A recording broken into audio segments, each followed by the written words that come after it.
Our microphones are not muted. That's weird. Well, That's stop right. saying things. Hey guys. Well, there used to be cool music, but I got a copyright strike for copyright-free you music. don't hear us So talking. Hello. just imagine there's a cool metal song like 5, 4, 3,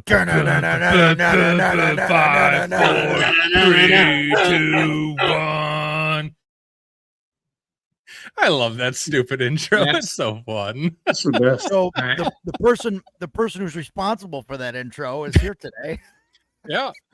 So happy Friday evening, everyone. Welcome to Oh my god, another episode of Grognards Assemble. And by the way, everybody got a copyright strike for that.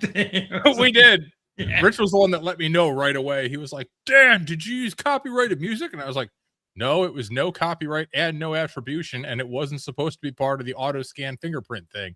He was like, well, I got a strike. I'm like, oh shit. All right, well, I tried. And now that's what we get. We get that intro. That'll be my intro forever because I love it. I'm gonna have to do that for my show. I'm gonna have everybody sing the Game Master Rogers Neighborhood. You know what my favorite part about that is like you and I were like making metal music songs for like 10 seconds, and then James finally chipped in during like the last second and a half. Yeah. So beautiful. Yeah. So, hey James, Oh, you want to hop on? Let me know, buddy. So yeah, happy Friday night. Look at that. Oh, where's the text on the screen? That would be because I am bad at my job, and normally, normally I have a helper, but my helper was like, you know what I'm going to do? I'm going to do other stuff tonight. You have a helper? Who's that? James. No. Yes. He's really? James is my helper. Yeah. James, I don't think we're talking behind your back. We're right here in front of you. Yeah. Unless you're turned around. Hey, wait a minute. Shellback. Wow. Wow. Rude. Listen, if it gets me the subs right now, I got to get. Hey, I hit 200 today. Yeah. Congrats. Thanks. Congrats, Dan. Thanks. I did an OSE video with James and got like 30 subs off of one video. So it's fantastic. Nice. It's fantastic. Well, happy Friday night, Roger, Stan, Rich. How's it going? Yeah. Happy Friday night. I'm celebrating. It was a long work week. Ooh, I should have Yeah, me too. I should have a shot. Is that water? No, it's this is water. You're drinking coffee at 7 o'clock at night? I have a problem. Yeah. I had to cut back. I kept getting like cortisol dumps waking me up at like 3 a.m. That was lame. Yeah. I generally avoid that sort of thing. Coffee like after 2 o'clock. Like I usually just have a cup in the morning and that's it.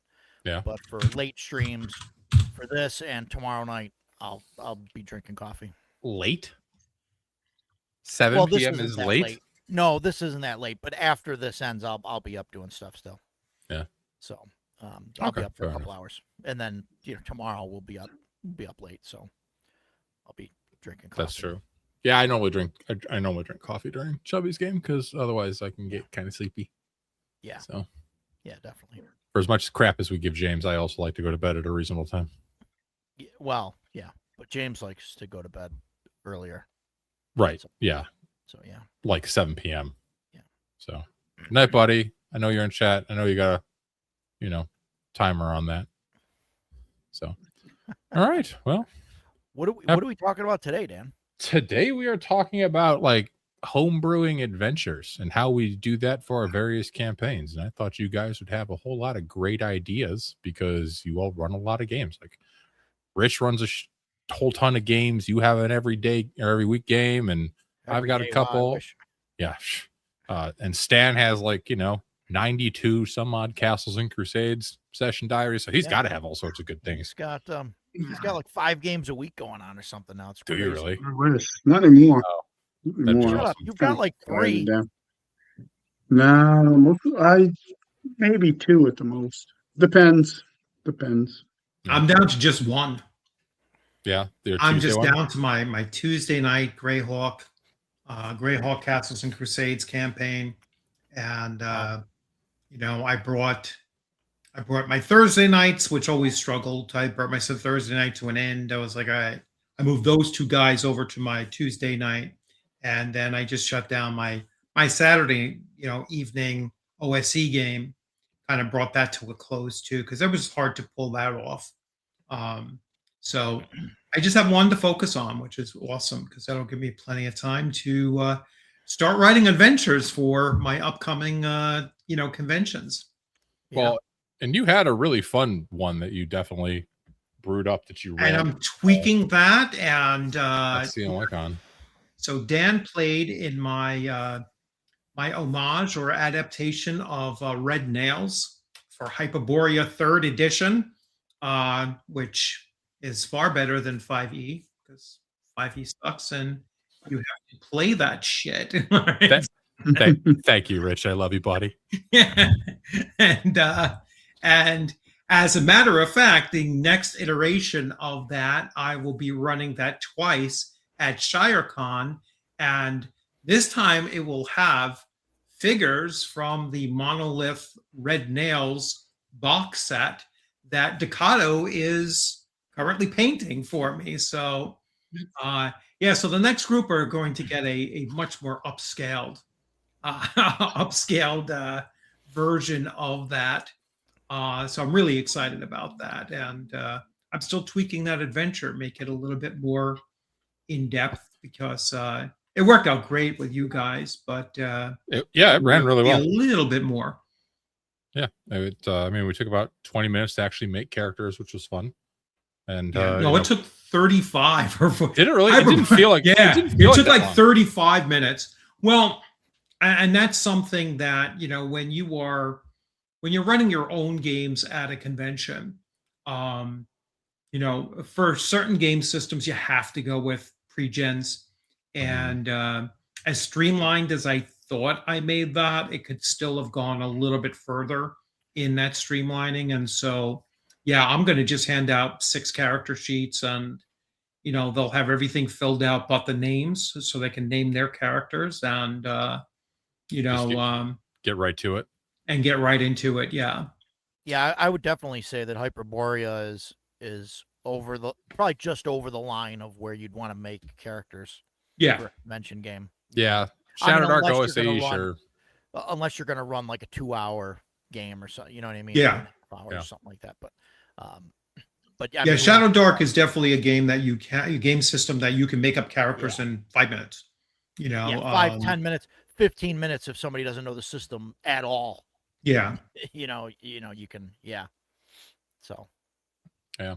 So since you mentioned, you based it off of Red Nails, did you read when you were building that out, did you read the original Red Nails Robert E. Howard story, or did you focus on I've read that 100 times, but Yeah. I actually wanted, because I wanted the visualization that I grabbed out my Savage Sword #3 and use that, and I actually brought that to the table, so it was at the table for that. There, I love those books, the omnibuses. They're so good. I wish they weren't $100.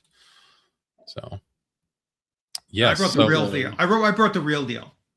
He did. He brought the actual comic, which was nice. I brought the actual Savage. It was actually Savage Tales #3. Yeah, I saw you reference it at the table too a couple times. Yeah. So I used it for the images because my iPad wasn't uploading the images that I put on there. Yeah, and JBash, it's hyperboreacharacter.com. That's what you're looking for. Yeah, I heard about that. I haven't looked at it. Have you checked it out? It's awesome.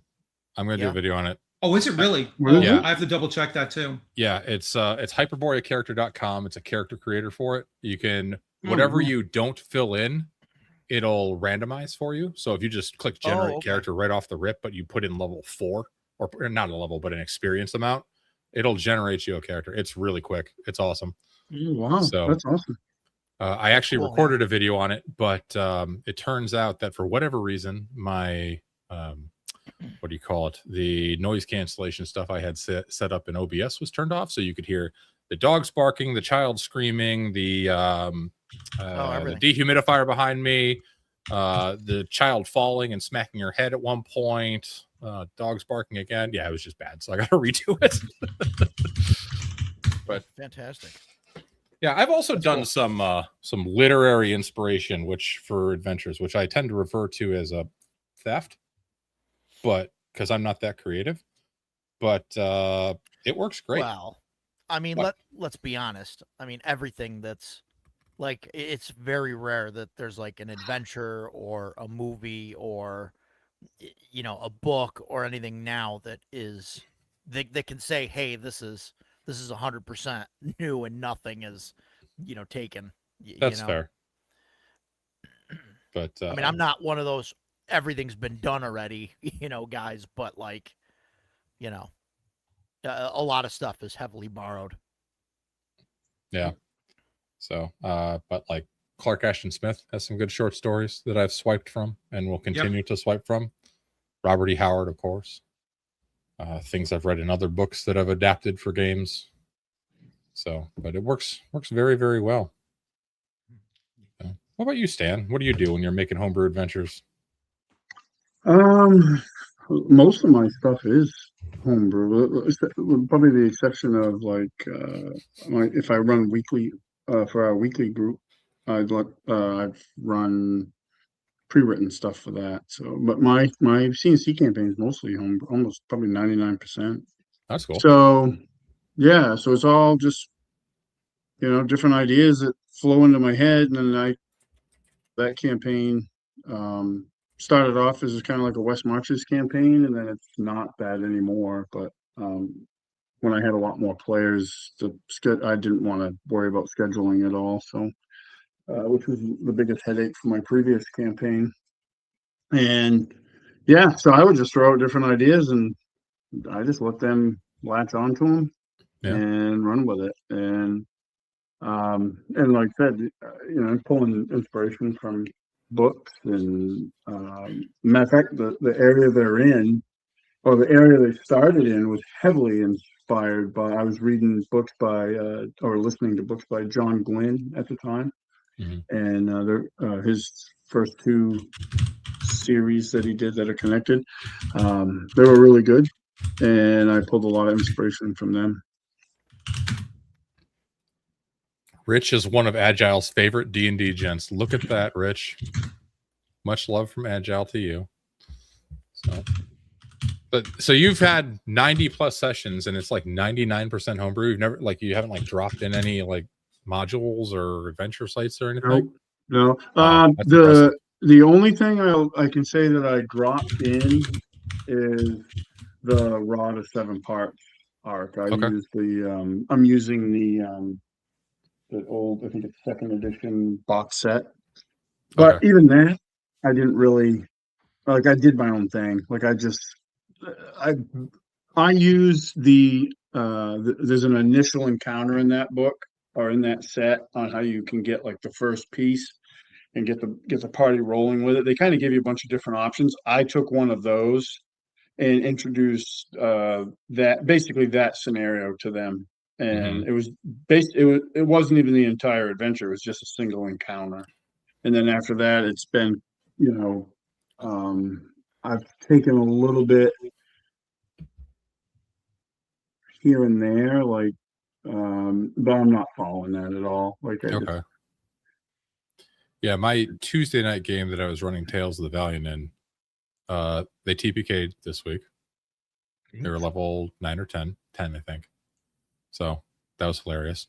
It was 99% homebrew. The one time I dropped in something, it was Tower of the Stargazer. And a bunch of level 10, essentially 5 APCs, ran away screaming from a level 1 Lamentations Tower. So, hi Gary, how you doing, buddy? Yeah, with the Rod of 7 Parts stuff, I'm using the lore and stuff from it. Right. And I've probably used actually 2 encounters, because one of the, I don't want to say actually the other one, because my players might watch this too. But I have used some of the stuff. But even that wasn't whole cloth. It was basically I took one of the characters got sucked off to the lair of the Queen of Chaos, who's the He got what? big bad. And yeah, that came out phrasing. And whoa, I used that description, but that was about it of the lair. But that was about it. The rest of it was all mine. Okay, cool. What about Thought Roger? we were playing a different game for a minute there. Hey, I mean- I want to ask. You mentioned Tales of the Valiant. Yeah. You've been running that. So originally, when that was kind of coming out and they were creating it, it was kind of billed as basically the it was going to be 5e, right? The bare bones kind of 5e thing. And I know they kind of made some changes and stuff. There's like a luck thing and things like that. How is it? Compared to 5e, does it run smoother and all that? It does run smoother. If I was going to run 5e again, I would run Tales of the Valiant over 2014. I would not run 2024 at all. They definitely did some smoothing out of it, I would say. Like, for instance, they call them talents instead of feats. All of the talents just give you like a new feature, and then you add a +1 to whatever you want, right? Because in like 5e, a lot of it is like, oh, this is okay, but I don't get a +1 to a stat, and then I kind of really need it. They also, all the 5e 2014 feats that were like clearly far and away the best ones, like Great Weapon Master and Sharpshooter and that kind of stuff, those have all been reworked. So it's all right. I don't think I would run it again. So because they TPK'd, they're waking up next week in the Land of the Dead with the same characters, but it'll be Swords and Wizardry. Yeah, okay. So, or I just possibly saw it. CNC. I glossed over it because it's basically another 5e clone, like a 5, type of thing, and so but then I've heard later that even though it kind of started as their way of trying to have a game that you can run with all the 5e stuff, that they did make some changes. So yeah, they did. One of the things that they actually added that I like is Doom for the Dungeon Master. So Doom is whatever their proficiency bonus, I get that many Doom points each combat, and I can use that to like auto hit an attack, auto save, automatically make a save, force one of them to fail a save. So like that's cool, or like take another action or something like that. Some other options. Cool. And the one thing I will say, just real quick, since you asked, they have excellent guidelines in both the referee's manual and the monster manual for how to like apply. I forget what they call them. It's kind of like how to like reskin a monster. They're like, if you want to be like make a fire variant, I think is what they call it.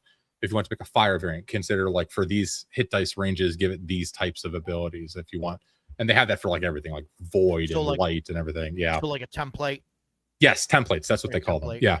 Yeah. But they're really they're great. So yeah. I really like templates from 3rd edition. Yeah. They were a little much. I like that. I think it's a great idea.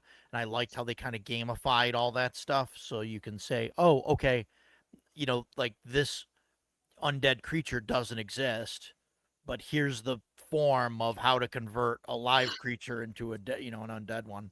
Yeah. But yeah. I mean, It's good luck with that. That's one of the things I like about Tales of Argosa does that. Like they have, I talked about it on the stream, but they have like you can basically give any monster you want the big bad template, or there's like a medium like middle boss template. I think there's 2 different ones, but it just really beefs them up, and it's designed so like that monster can fight a party, whereas 5th edition tried to do that, but it didn't really work that well. Right. With like layer actions, and which I like that stuff, layer and legendary actions. I thought that was good. My biggest problem with those is I would forget to use them sometimes. But if you used them right, they could really help. For me, like layer actions fall in the same category as like what do they call them, Doom or whatever in Daggerheart, or like they call it what was it's the thing that the Bane or whatever the game master gets their currency, or like in Cypher System with the XP you get like things, I'm going to pay you XP to do this thing, to do a GM intervention or whatever. Fear, that's what they're called. Fear, Thank you, Chthonic. And like for that, like the legendary actions fall under that, like for me, where it's like they're sort of giving permission to the GM to like do these things. And for me, like the way I look at it is just just do it. Yeah. Like let the environment do a thing, or let something terrible happen, or even like like Deathbringer, right? I'll bring that up. Like he's been really good about like roll a d4 at the beginning of combat, and then when that ticks down, something terrible happens. I do that all Right. the time. So, That's a something great, explodes, something yeah. catches on fire. Mhm. But you could use that as a layer action or any kind of thing like that. So I don't know if I really like systems like that. Like I don't know. I get it. Like people need to learn, but like also you need to learn without crutches. You know what I mean? Like because Yeah. otherwise you learn that you can't do that, and that you have rules that you have to follow and all that, and then and then when you get into like, I don't want to say a real system, right? That's normally what I'd say, but I'm trying to be, a nice person here. But no, but once you get into, like D&D or something, old school D&D, and you try to run that, and it's like all of a sudden you're like, oh well, I don't know, I can't do all of these things because Yeah, there's because definitely you a don't have permission learning or curve. whatever. And it's like, no, you just do it when you feel it's necessary. Yeah. Yeah. Do it. Anyway, I'm getting way off topic. I apologize. What was the question again, Dan? No, to get back to Jay Bash's, comment there, Yeah. GMs don't need permissions for anything. With Modifius's Conan 2D20, it had both the momentum and the doom. And the doom was the mechanic for the, for the game master to, they would earn doom during the course of the player's actions, or misactions, and then that's how they ended up with that. And then they can change the circumstances that the player characters were facing. And to Jay Bash's point, I was like, I'm not using that. It was like, if I feel that they need a fire lit under their ass, I'm going to throw something at them to get them rolling again. If I feel that they're not being challenged enough, then I'm going to up the challenge, not because I have some token that I'm going to spend to do that. I'm going to use it because I feel that it's really necessary. Mhm. Now, on the other hand, the players, Yeah. they have the momentum system, and the other thing that system also had was it had displays, which were phenomenal, very very cinematic. So if they did a certain number of things that earned them momentum, they would unlock certain displays that they can then use. And although the system said that was a secondary action, I was like, nobody would ever do a display rather than attack. So I just made it, well, no, you've earned it, you get to use it. And displays were something, let me describe it to you. The best display was you killed 15, you killed 15 minions in like one round, which was Torah certainly is correct. possible in that, especially with momentum generating and everything. And then you knock down the boss and just knock them down, and then you've earned now a display. And the display is that you cut off his head, you raise it up above and display it to the rest of the minions, and it automatically cracks their morale, and they just freaking bolt, and it was just such a cool thing to happen that I was like, and I haven't come across any systems that do that as well.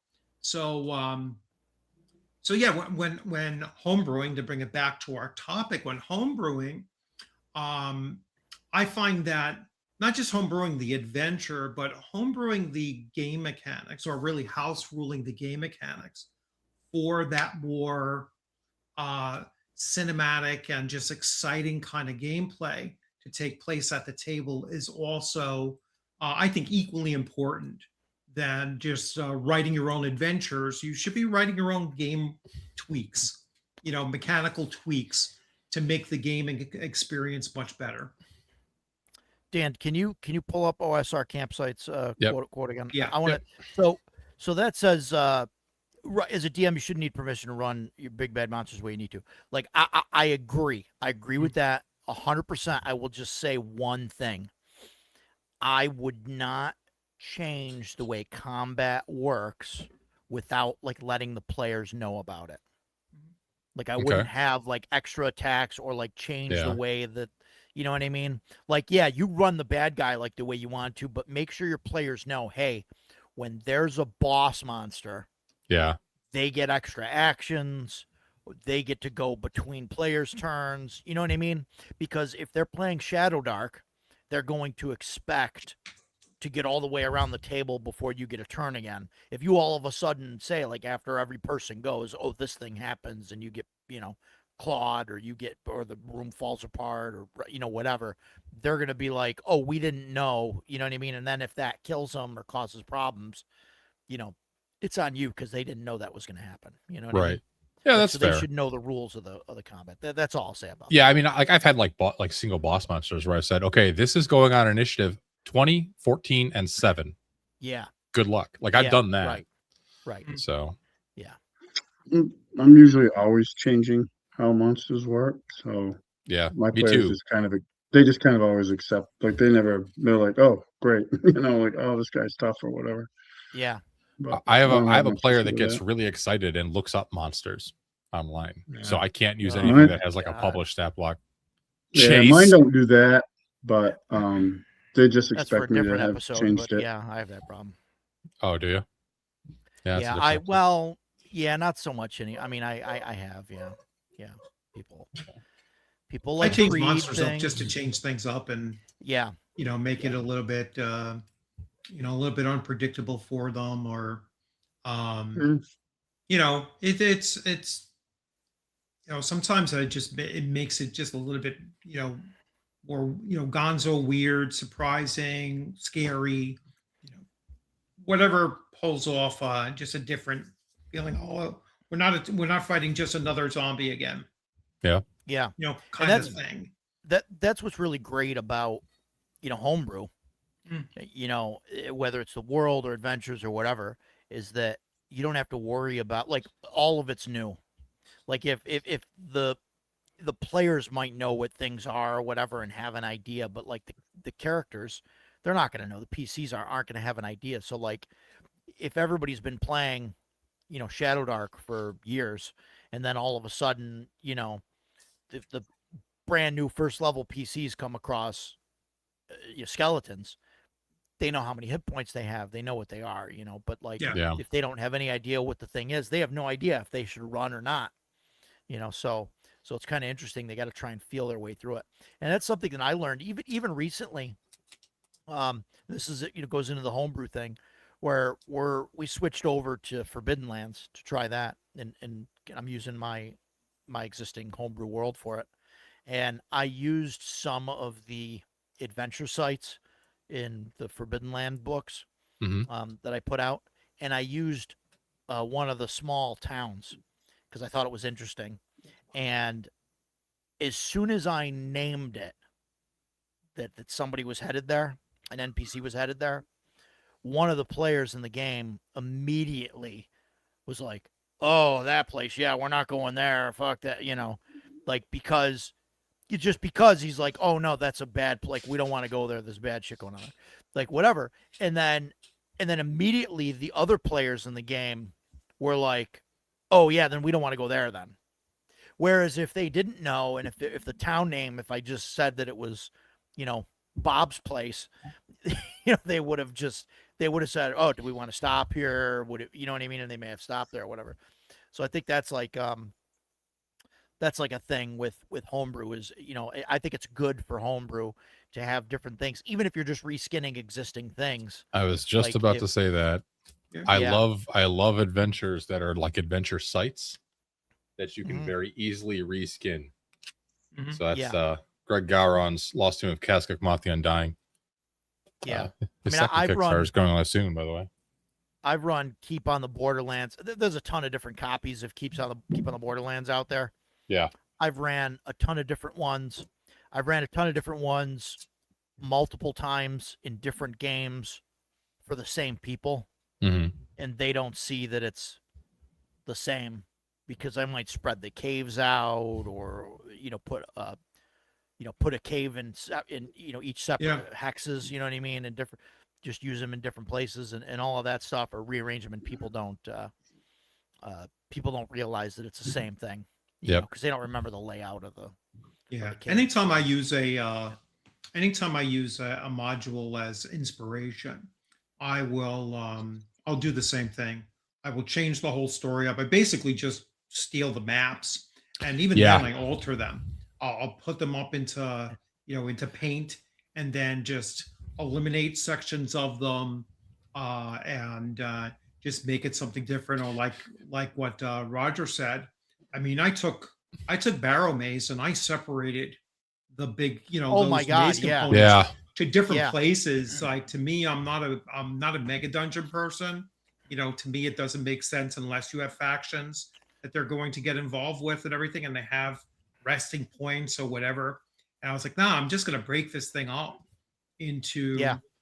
just different locations, and still have the general storyline behind it.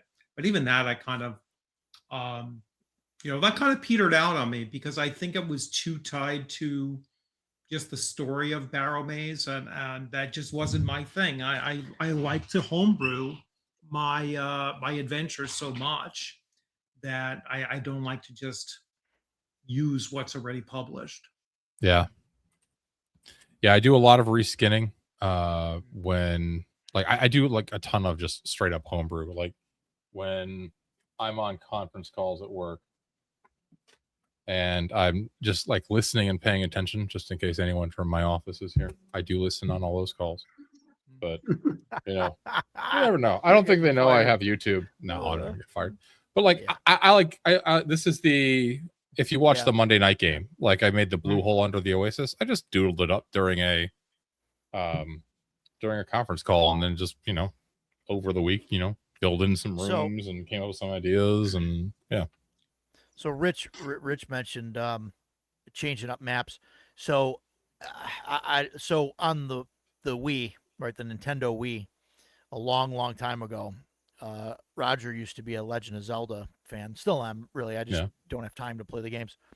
But so Link, in case you guys don't know, is left-handed. Yes. And Roger is also left-handed. So that's a fun fact. Write that down. It'll show up in a quiz someday. But at CNY. But spoilers. But anyway, so Link is left-handed. So when they made it for the Wii, right, they had the game that was on the GameCube, and then they made it for the Wii. When they ported it over, it was weird because the Wii had the motion thing, so you had to do it left-handed. So you had to put the joystick in your left hand and use it. You talk about Twilight Princess as a sword, yeah. So what they ended up doing, was it Twilight Princess? Yeah. No, it might have been Skyward Sword. No, it might have been Skyward, whatever one it was. The first one that came out with for the Wii. What they ended up doing is to make it better for right-handed people. Is all they did is they mirrored the entire game. Right. So now Link was right-handed, all the enemies were left-handed, and all the maps were backwards because all the maps in the game and everything got mirrored. And I was like, oh, that's amazing, because then I could run Tomb of Horrors, and even people that knew it would be like, okay, if we go left, we die. If we go right, it's okay. So let's go right. And that's a good idea. Down the left hallway or whatever. And like even something that simple, people just like, they get so turned around and they're like, wait, what? What just happened? Like, and they have no idea.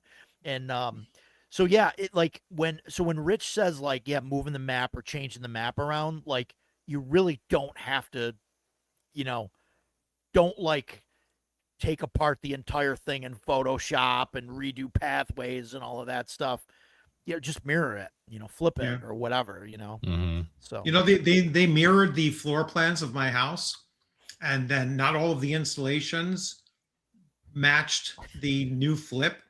That's why when I did my my air unit up in the attic, they were like, "This is backwards." So I was like, "Yeah," because the house floor plans are backwards. And they never flipped that thing around. So yeah. So you got a left-handed house. Yeah. My garage is on the opposite side. My, everything flipped, but some of the installations. That's funny. Wow, that's interesting. A left-handed house. Well done. Yeah. Wow. Yeah. So, but do any of you guys ever use like this bad boy? I've never seen that. I haven't. I use similar book, like the Raging Swan I read stuff. through some of it and everything. It's just, it's I would say it's very academic, and you'll get awesome ideas from it, everything like Mhm. that. But Yeah.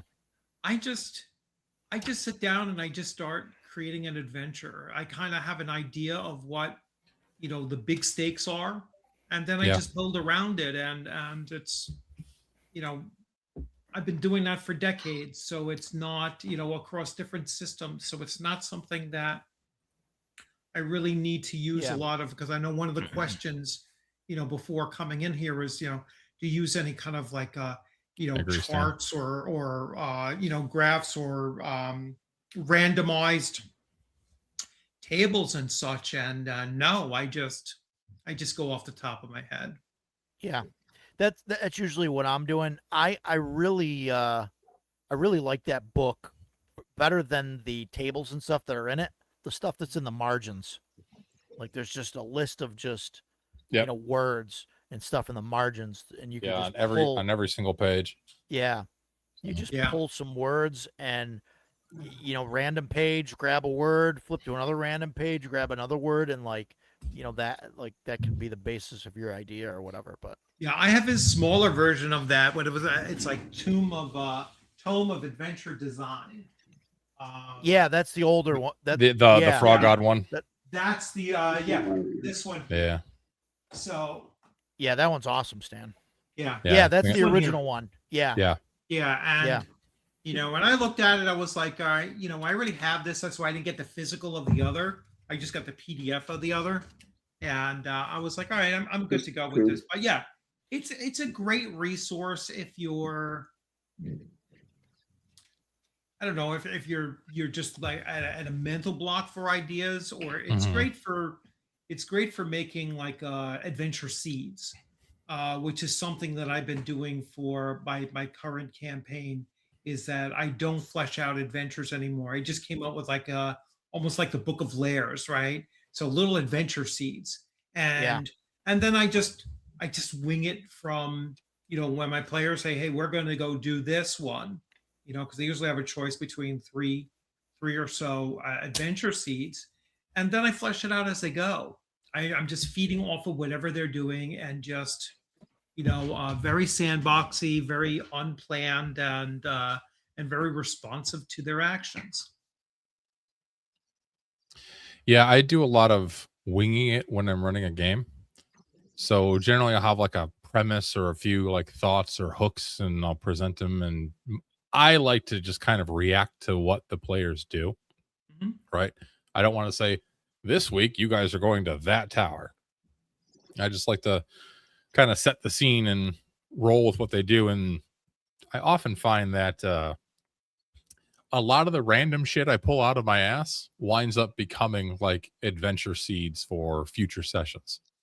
Right. It's actually been kind of refreshing running a game online on Mondays, because midweek I can be like, what the hell did I say last week? And like go, rewatch that 5 minutes and be like, oh yeah, that was pretty good. And then, build on it from there. So Sometimes with my stuff, it depends on what we're doing. Like if I know that they're going to like a certain area, and if it's something that I'm going to use like a lot of terrain and miniatures for, and it doesn't have to be a lot actually, but sometimes I just go down. We do that in the basement. That's where my big table's at.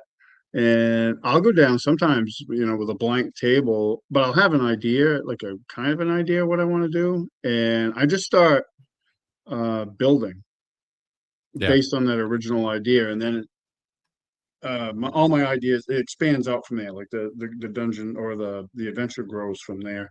That's almost like reverse engineering it. A lot of times you Gotcha, come in Steve. with like Yeah. a full plan and then build your terrain for that.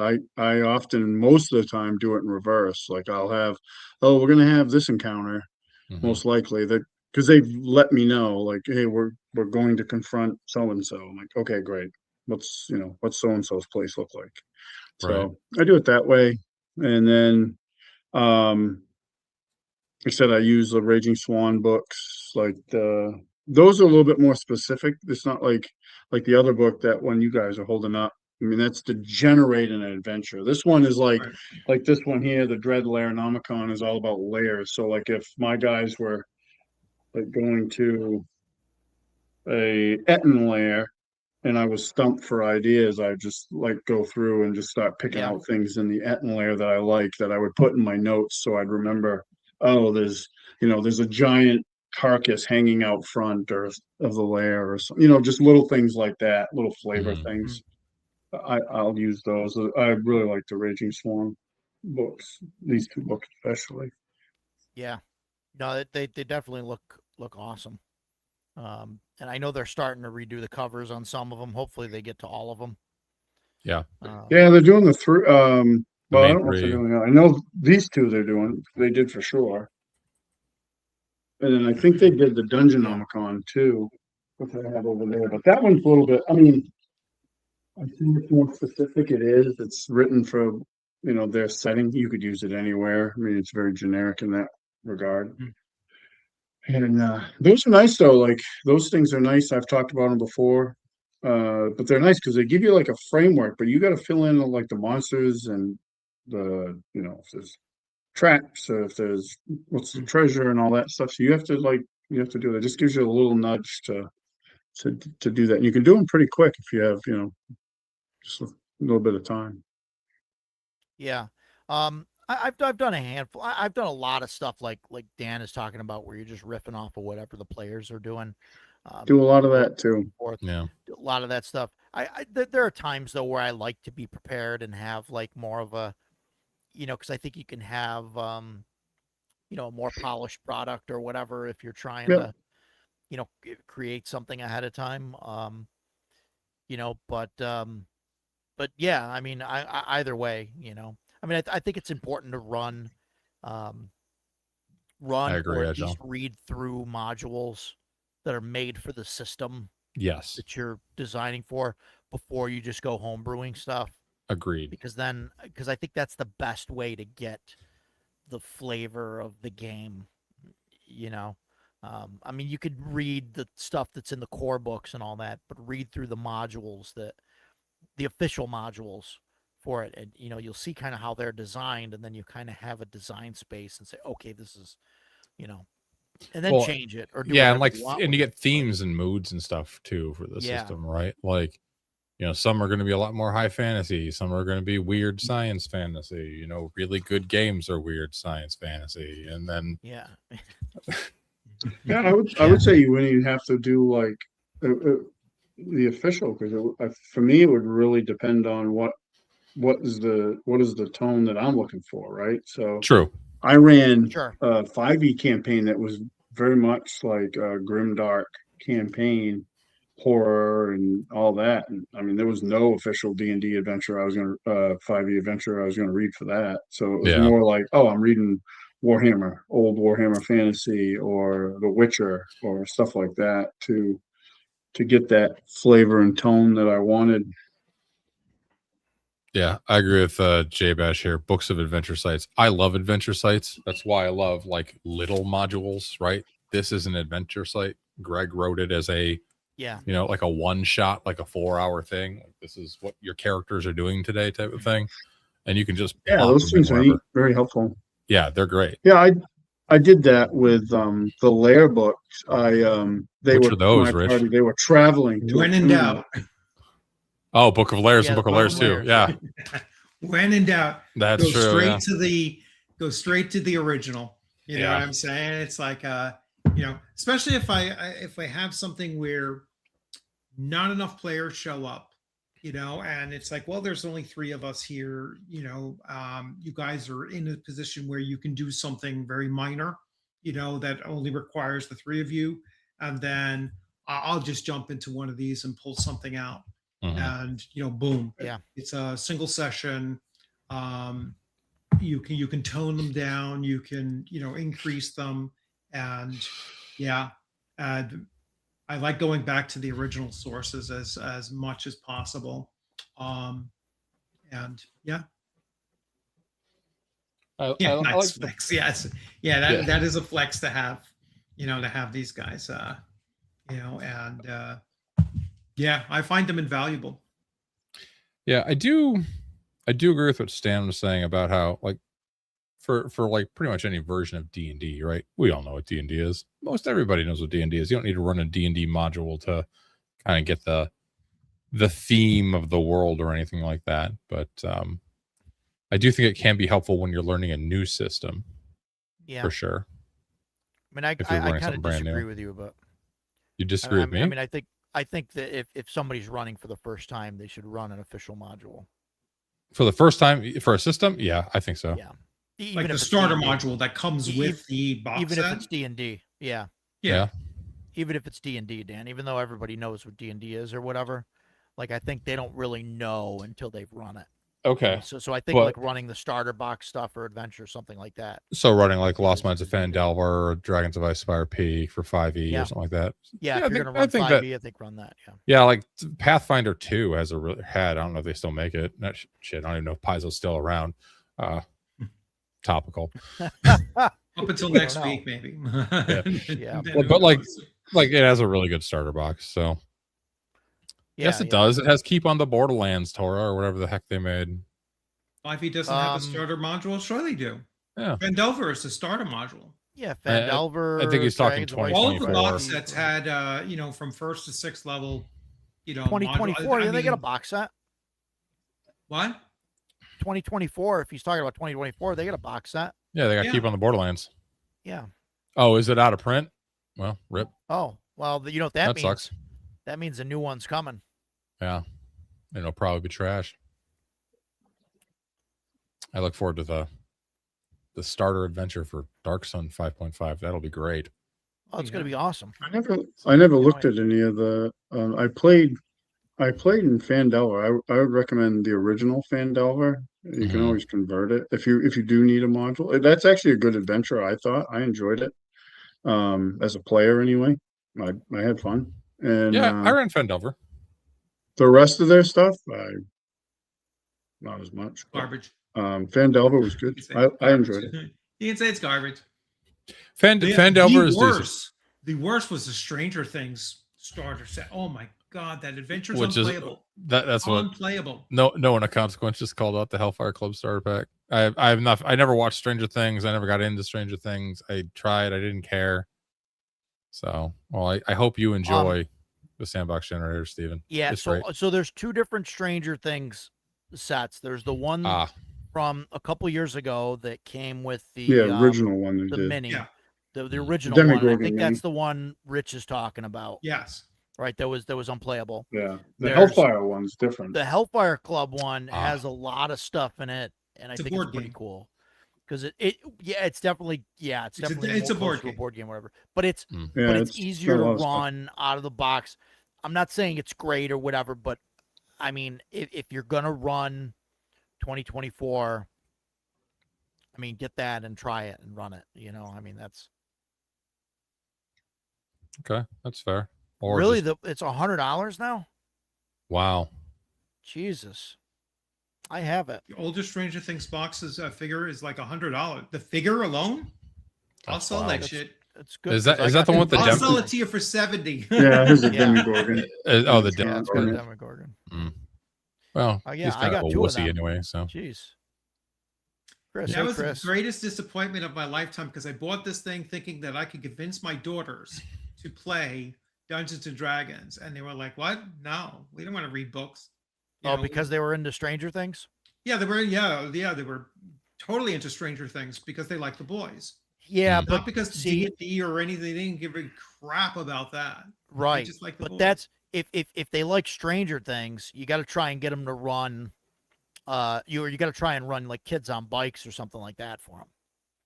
That's a better system because then they get to be the kids. Or Call of Cthulhu because Stranger Things was more Call of Cthulhu than it was. Or something, and there is a Call of Cthulhu like kids, like adventure or something out there that I saw or something. Yeah, I know there's a Call of Cthulhu cartoon.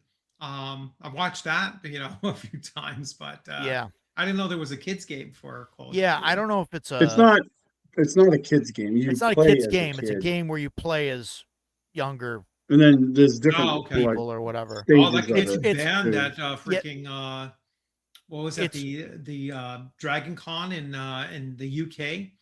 You can't have You know, there was a guy that got banned for running a game that was like teenagers, you know, basically in a horror thing, and Wow. yeah, it did not go well. Yeah, this is the thing that lame. I saw is geared more like it, where Right. like you start off as like kids and then like you play an adventure years later or something like that. Yeah. I don't know if it's a box set or if it's It's a just a book. book. Do you know anything about it? It's a book. Yeah, I'm gonna start playing it next week, I think. Yeah. What's it My called? weekly game. I don't. And are you going to play it? I'm not. You're going to play it as kids, and then Yeah. for like a handful of Yeah, and then there's play as 3 grown-ups? different. The way it was explained to us is there's 3 different stages to it. And I think you're older at every stage. Yeah. That's about. I don't know a lot about it, but I'm looking forward to it. So Actually, I'll be able to fill people in more when I get some time on it. Yeah, we'd love to hear about it. I unfortunately did J-Bash, and the game took so long to come out, and it was so lame by the time it finally did come out. I was very sad. Tor and I lament about it regularly. actually, Roger, on that subject, I'm writing a Teenage Mutant Ninja Turtles adventure for Yeah. CMYCon for kids. Oh, I love it. That's I cool. love it. So I it, love it it, should be Rich. fun. I know you had more teenagers at your convention than I've seen at any other convention. I love to be them. honest. They're all I my know daughter's most of them are friends. probably your daughter's friends that all came in to visit, you know, but Well, they play You know. they play D&D, they play Shadow Dark. 7 Yeah, Eastern, yeah, Chris. So yeah. I'm expecting to get a table full of 13 plus, Well, you know, Yeah. or 13 to, let's say 15. What are you going to have? You going to have pre-made mutants, or are you going to let them pick like some of the turtles and their allies? No, or- they'll go with. No, what's- I'm thinking of, because I don't like stepping on timelines and everything. So I'm gonna be reading The Last Ronin. So it's a kind That's of like good. where I've just read that. Michelangelo Okay. was left, and then Whoa! Spoilers. if you don't know that, that's been around since what, like 2012. I read it. It's I like, read it. I yeah, know. Superman died in issue number 100 too. You know What? Um, Whoa! I'm only on Roman. issue 12. Hang on. What are you doing? Jesus Christ! Next thing you're going to tell me that after he died, like 4 imposters came back and claimed to be yeah, him. yeah. The Lost. Everybody died in the Lost too. They were all dead, right? So anyway, Yeah. yes, I am writing something. They will have some character creation, so I will, you know, I'll try to streamline that as much as possible. Although it apparently is very much streamlined, and It is. I'm just hoping that they come out with a PDF of it so that I can print out the pages for the kids to have at the table so they can quick reference it. For You the know, Was that- for the book. Was that So yeah, it's not Chaosium a- that did that game? Yeah, Chaosium put out the game, but they don't have a PDF for it. There's not a Um, PDF for it. Yeah, no Yeah. PDF for the No the PDF at all current for the new Redux TMNT. edition of it. Oh, okay. That was a big thing during the Kickstarter, was that there was no electronic version of the book. If Okay. there I- is, I and mean, you've they must acquired have it, one, yeah, they would have had to have one for printing purposes. right? So Okay. I don't. In that Okay. Chaosium I is thought that I Palladium- was given Palladium. one, but But yeah, Yeah, I had heard there I've was been trying to no- reach out to them, and I got to go through. I'm going to reach out through Max over at Legion of Myth, because he talks to those guys every week, multiple Yeah, times a week. I'd be like, hey, where is this? The PDF of this will sell like hotcakes. I mean, because it's just makes it so much easier. Either that, or I can always use the old ones, because I don't think the rules change that much. But you know, I No, do know they that haven't. they I have don't think they have. sanitized the insanity rules from the Well, old. it depends on to which the version. present. Depends Yeah. on which version you have too. Well, I have the original version. I do too. Yeah, I do too. So Roger, It's in a Agile plastic baggie on the shelf. would like There you is to no know Easter that, bunny and no I know toothbrush. Shut up! You're and lying. Deploribus also can't wants you to prove know that. that Frodo drops the ring in lava. Yeah. What? To I which didn't get to that part yet. to No, which I clarified. no. Technically, he drops the ring into He- Gollum's waiting hands. Yeah, I was gonna say he throws it. Yeah. Gollum catches that thing like Tom Brady tossed it to him, Yep. and then abruptly, Yes, Gollum dies. allegedly. Let everybody know. Oh, and Allegedly. while we're at it, Sephiroth kills Eris at the end of Disc 1 of Final Fantasy VII. Sorry. Stop saying that. See, that I didn't know because I've never finished Final Fantasy Stop VII, saying so. that. Mm, That saddens me. yeah. And you can get Aerith into disc 2. It's just Oh, yeah, you absolutely can. But if she shows up in any cutscene, it breaks the game. See, no. I mean, we like did learn that legitimately, you both, can. that both you Roger and Link are both left-handed, so that Yeah. should be your sales pitch to be in the live action now. You could have gone for that role and said, "Hey, I should be Link because I am left-handed as well." Yeah, I don't know about that, Hyrule maybe. themed CNY Con. I think I already have the thing picked out for. Do you? Oh, you Is have it a theme Godzilla? already? Oh. But people, Rich, I'm working on the website. Like I got to get that up in the next week or so. People are on me about that, and like I'm trying not to be, too pushy about stuff. But Well, you have to People wanna- come like pretty quick with that because we write our adventures for that theme, I know. No, I know. I mean, and I'll let you know. I just won't let them know. Sorry, Can you- guys. Can you let senior staff know? Yes. Are you writing an adventure? Yeah. Yeah, I can let you know. Thanks, buddy. Can you let me know? Just because I want to know. Because he's your buddy. Now, is Yeah, everybody like, here tell running everybody something it's at not a secret. CNY? Stan, What's are you that? running this year? I don't know. Oh, come on, Stan. You got to run do you something. mean you don't Dan, know? You have to run something.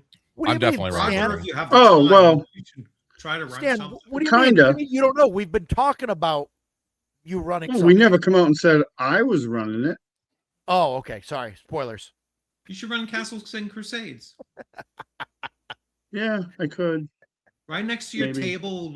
Roger will give you that table right next to your booth, and It's true. Oh, so I can listen, man the table while changes. you're running the game with your. I could.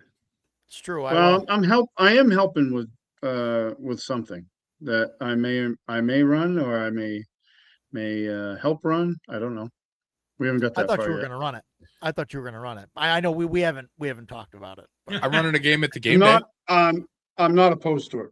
So yeah. I'm just more busting your chops. I figured since we were using, we're going to use all of your miniatures and all of your terrain. No, I don't care about that. I just like to see that stuff get used. So if people need stuff, I tell my guys that all No. the time that run for my weekly Oh, game. I'm like, if you guys need George. stuff, come to my house. George is here. Get it. George. Hey, George. Jesus. That's one way to get George to show up is I start talking about the theme. George calls me every week and wants to know if I decided yet. They want to make plans. Yeah. You gotta keep key people in the loop. Yeah. Key people. George, M don't shows say great anything. people. Don't say anything in chat, but I think I'm almost positive I'm going with what we talked about. How's it going, George? We're talking about my homebrewing adventures. Are we? Which is, well, we were. That was the theory. We did it for a Sort little of. bit. Yeah, that's okay. We did. We have good conversations. Yeah. So Yeah. the people No, seem I to like it. There's 30 of them here, so that's good. Yeah. No, it's good stuff. It's good stuff. They don't have the TMT stuff on their website yet. It must not be all delivered to No, the I think backers. I think they're still fulfilling. Yeah. Yeah, I have some So- They friends have that the have gotten it. ElfQuest stuff, but I didn't go in on it because I wasn't. Yeah, I didn't either. I mean, I like the turtles. I think they're cool. I The have turtles some are of the cool. comics I've and never stuff. cared about The any books are Palladium gorgeous. system. The books are absolutely gorgeous. Well, The and they're books are doing that. gorgeous. They did the red and black and white art, right? Yeah, well, and then they brought back the original artists too to do a lot of stuff. I mean, the That's books cool. are Yeah. absolutely gorgeous. The layout They is are. incredible. They said they streamlined the system. I haven't done a full read through of all of it yet, and so I'm kind of waiting to at least consume Thank you, Robert. the main core rule book. At least there's only one core rule book. Yeah. Yep. Once And I get it's through that, I'm somehow going to start 3 breaking times it as down. big But as like the I said, original they one. have to have a PDF for it. Oh, I'm sure Um, at some point there one will appear within the bowels of the internet. Oh yeah. Somebody will bound- bust it's open the bound to spine happen. on theirs and produce the PDFs and throw it out there. You know.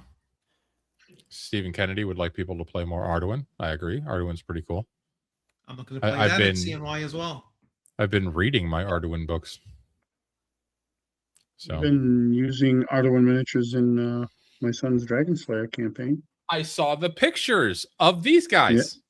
Yep, we got attacked by Vroat. I love That these was guys. not pleasant.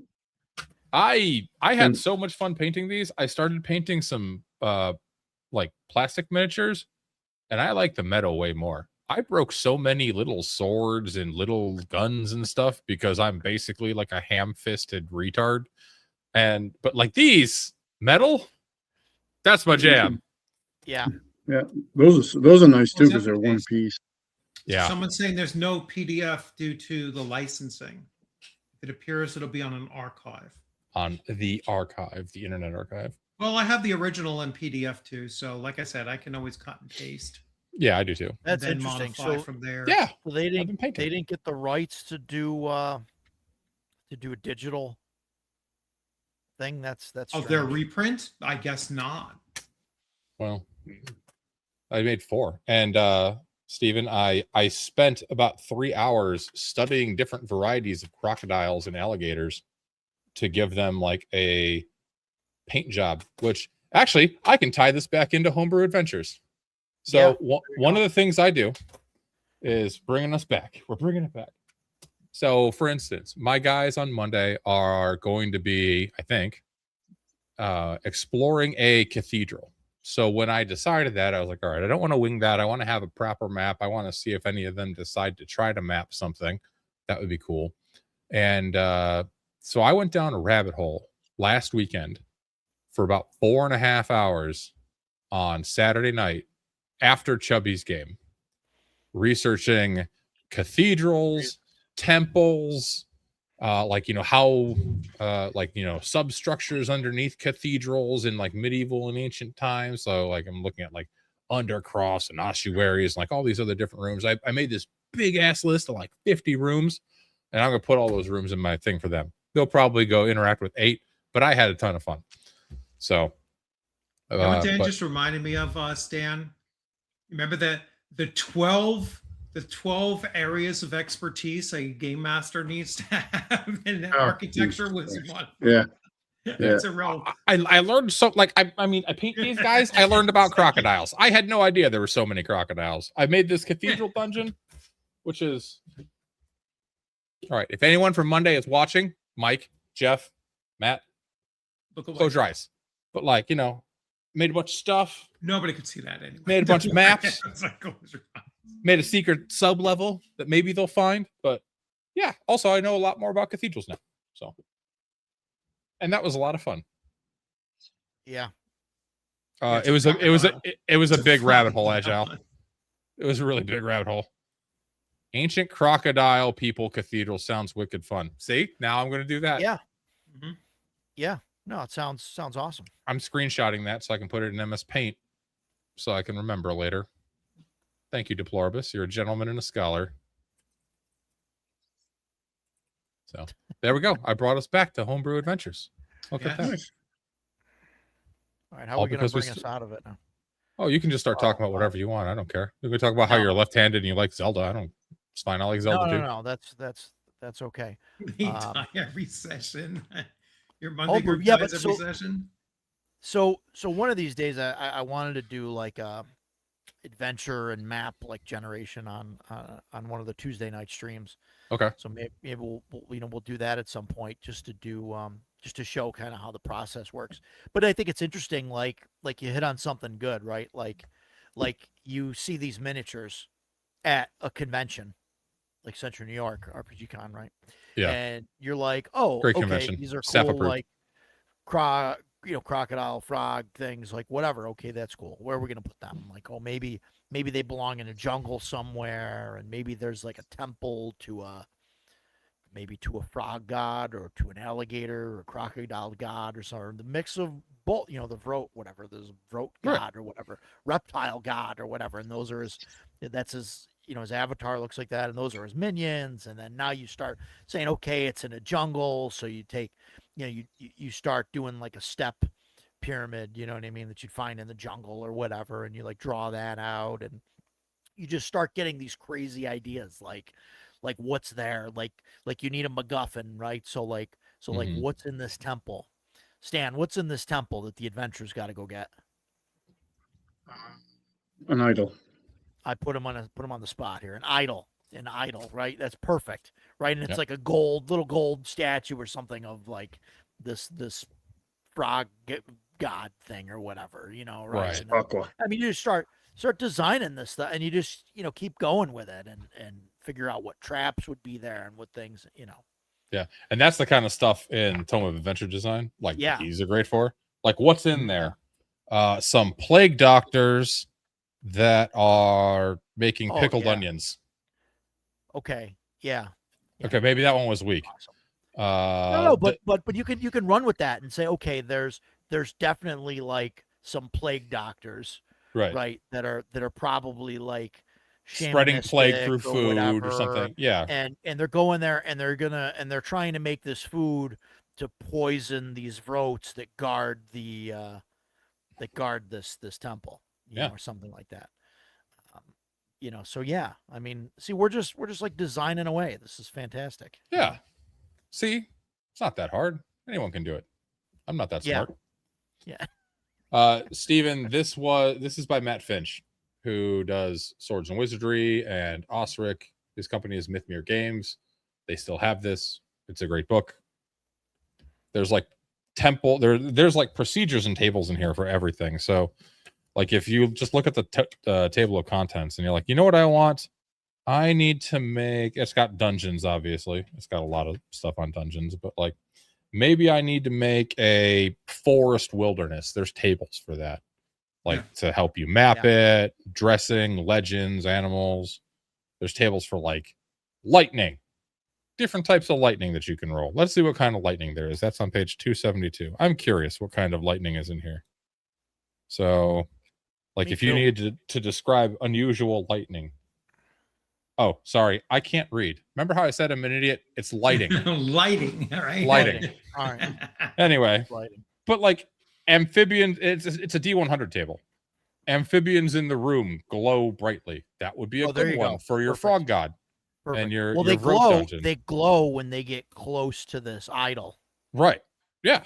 So this is why these plague doctors, like, instead of just going in and like killing them, right, they want to like poison them so like that knocks them out, so that they can like use one as like a sensor. You know what I mean? A glow rod to kind of point them towards where this thing is.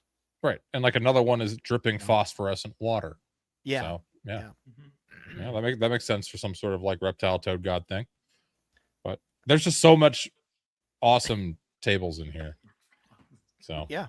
But maybe the onions are grown in holy soil and are extraordinary in their healing factor, and pickling with their secret squirrel recipe enhances the power and distribution of the onions.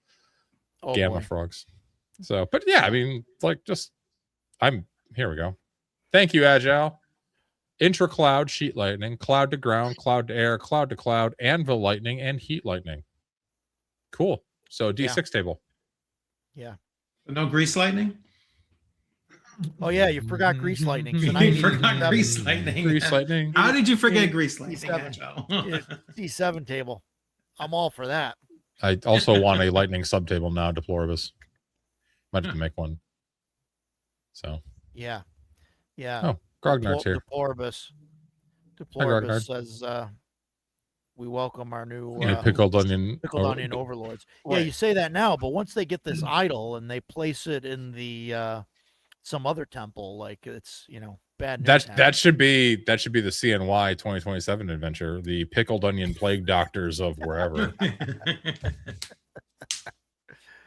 It's you got to go for the alliteration, so it's got to be like a P name, the pickled onion plague doctors of, I don't know, something. We'll Who's- figure that part out who's later. Trust- Robert Putrescence. Stanton talking to? Yeah. Who hates mega dungeons? I think Richard doesn't like I'm them, not a right? big fan of mega dungeons. No, What is wrong with you, Rich? What's not to love about a mega dungeon?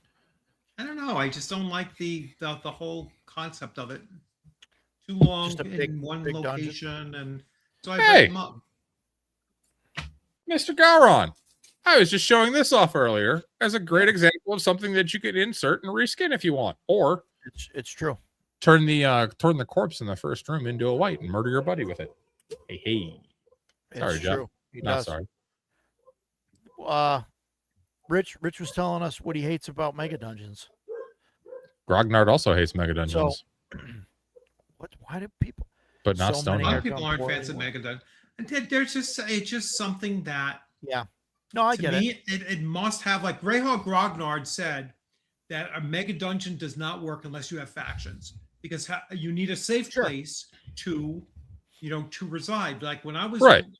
doing Barrow Maze, like I said, I broke it down a little bit, but when I knew that they were going to be in there multiple game sessions, Hi, you know, Mario. I was like, all right, well, you're going to have some means of staying there in relative safety overnight so that Why? you can replenish your everything. And so, I Why not gave just go back them- to town?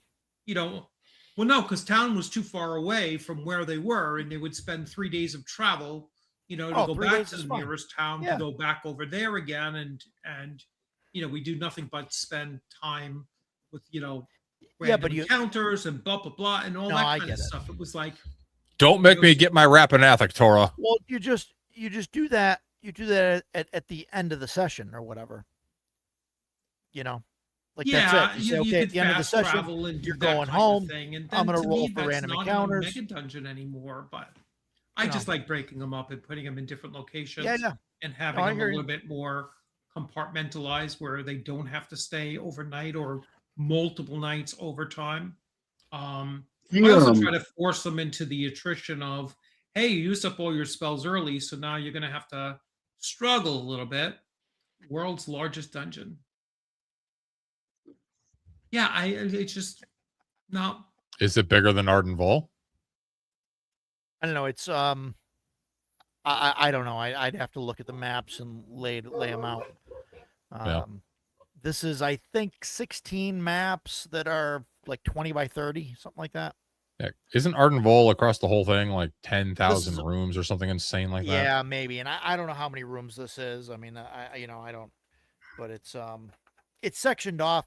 I mean, I don't know if Rich would like this one better or whatever. But it's like each region Mhm. has its kind of own kind of ecosystem and thing going on with it. Okay. And they're all Playing connected, the so Ave Nox Mega Dungeon. I really enjoy it because very different. Yeah. there's all the different System sections that neutral. all kind of tie into each other. But Yeah. I don't know. It's interesting. Plenty of factions. There are factions, like Rich said. I fully understand why people don't want to play it. I get it. Well, I mean, I see where Rich is coming from on Mega Dungeons needing absolutely. factions. Like, that makes sense. Because, like, if you're playing Rapanathik, which, as an example, Rapanathik has a big wilderness overland above it, but the closest town is Zelkor's Ferry, and it's like 100 miles from the main entrance to the dungeon, like the first one. Or there's like 14 entrances to the dungeon, though, and you find more as you play. But like Go that, I out there get. go out there with 150 people and set up a camp somewhere. I mean, even Red Nails is a much smaller cityscape than Mega Dungeons, and it has factions. So you will have opportunities to rest up if you need to, in order to then venture back out, from that. And again, that's not a huge map. Yeah, But it does have factions. Again, that's the only thing that a mega dungeon absolutely must have is factions. sure. I was challenged by Torah. Sorry, gentlemen. I had to pull a Does- Jeff and does get up and leave my own show. Rapanathuk does that have factions in it? Yeah, there's factions in it. And there's like 15, 20 different levels, and there's sub levels, and they added extra levels. And Yeah, but there's factions in it. Plus, there's like factions in the world above that you can interact with too, which is nice. So, but like that's the map I was kind of referencing. So Yeah. A is Zelkor's Ferry, and then the main Rapanathik is, and does this one doesn't have the scale on it, but each inch is like 20 miles or something like that. So it's a big map. Yeah. It's a big boy. A lot of Stonehell love in the chat. Yeah. I have not played Stonehell. Yeah, I've not played it or ran it. I've looked at it. It doesn't seem bad, but I haven't really dove into it. So Shellback is 5 years into the world's largest dungeon. really, They're level 16. That's impressive. Is that for OSE, Roger, or no? 1E, It was made for 3rd edition. Third edition, Yeah, and I don't know. I think they may have recently redone it for 5th edition. I'm not sure. Okay. Hashtag Orcus. Spoiler alert. But J Bash likes B4. B4 is fun. I like B4. yeah, Lost City, absolutely. Lost City's great. Also a great Sure. Hyperborea module. Also has factions. Also has factions. Also, Yes. Yeah. But so, well, mega dungeons and adventure design. It'll be a subtext of this adventure of this episode. Mega dungeons. That could be a whole nother episode. That could be. We would have to get some people that like and hate them and have. The problem with mega dungeons is like how many people really have experience with multiples of them though, because there's such an investment to either run or play. That's the problem. I've stolen little bits of Barrow Maze, like the maps, sure, and used them elsewhere, but I've never I've run Barrow Maze. If I've ever needed a barrow, I go right to Barrow Maze. Yeah. You know. Yeah, I mean that's fair. Who made World's Largest Dungeon? Well, I thought it was Alderac. Maybe it wasn't Alderac. I thought. I don't have it. Alderac. I don't know. I guess Tora doesn't like Alderac. Well, they made $1 million on the backer kit. Oh, they did do a new one for 5e. It's 5e, estimated to ship last month. Actually, pre-orders are now open. It is a cool. 5-volume slipcase. Yeah, so I've got the one for 3, and that one's bigger. But cool. Yeah, that's. I wonder. It was on backer kit. It was on backer kit. Did I find a campaign that you missed, or maybe you just actively chose not to do it because it's 5e compatible? Maybe I forgot about it. I don't know. You silly man. Terrible. That's so okay. Terrible. Well, there I put it in the private chat for you in case you want to go check it out. You can pre-order it. Pre-orders are open, buddy. No, I don't want them. 5-volume slipcases getting into Britannica story. Oh my territory. God. You're gonna get me in trouble. Definitely, I rip stuff off of Mega Dungeons, but I never run them straight up. I've run Rapanathik straight up. I ran it in college. I ran Rapanathik Reloaded in 3.5. It was awesome. Ran that for like a year and a half, but we were also playing like 2 or 3 times a week because it was college, right? We could. It was AEG apparently. Yeah, I'm following it. I didn't. Oh no, I did back it. Oh my God. That's even better. Did you back it at like a? I can't stop. I gotta go. I just okay. I had a. Well, let's see. Hopefully, you didn't back it at the $1,500 Dungeon Master tier. No, I did not. Okay, I could see you backing it either Dungeon Delver or Epic Adventurer, though. It's true. Okay, so it's one of those two. Well done, Roger. Why do you hate money? He's holding on to it. I can't even. Well, I mean, I don't even know when I backed it. I've never run Ardvol. Had to have been a couple of years ago. Oh, I cut and paste the wrong one, Sword and Stone. Had to have been a couple of years ago. So, for some reason, not all of Sword and Stones are coming in on this, so I put the other one. So you said I prefer dungeons under 20 rooms. Allows me to mix above ground encounters with the dungeon location. Okay. Yeah, so I agree with that. That one, yeah. That's from Sword and Stones. Okay. Yeah, for some reason, some of his are coming up in here and others aren't. Like coming up in the side chat, or am I just not clicking them all? No, they might be coming up in the side chat. I'm just not seeing them coming up like they're on my YouTube, but some of them come here, but others don't. Well, I'm pretty sure I don't have any sort of chat filtering on because I don't believe in that sort of thing. Yeah. And if It's like hit or miss. It's if just, people want to have spicy hot takes, that's they're not fine. fully integrated. Yeah. Well, sometimes Restream and StreamYard will just filter things that they think for some reason might have a no word in it. Yeah. So, and that's strange because like I've got like all that filtering's turned off, but some things get filtered anyway. So if you're in the YouTube chat fairly recently, it defaults to top, which is what YouTube decides is the top chats. Switch it to all, and you'll see everything on the given channel that you're on. Yeah, but also whatever channel that you're on, you're not going to see everyone's post from other channels, right? Because J-Bash, we are streaming to four different channels right now. Right. Yeah. You have to switch from top chat to live chat. Live chat, that's what it is. Yes. Yeah, thank you, Rich. Because I thought Dan blocked me the other day. Yeah, live or top. Yeah, yeah. You switch it to live, but you still won't see if you're on my channel. You won't see chats that are showing up that people put in Dan's chat or. Was it no? That wasn't Dan. That was Decado, right? Decado. That's me. Decado's live stream.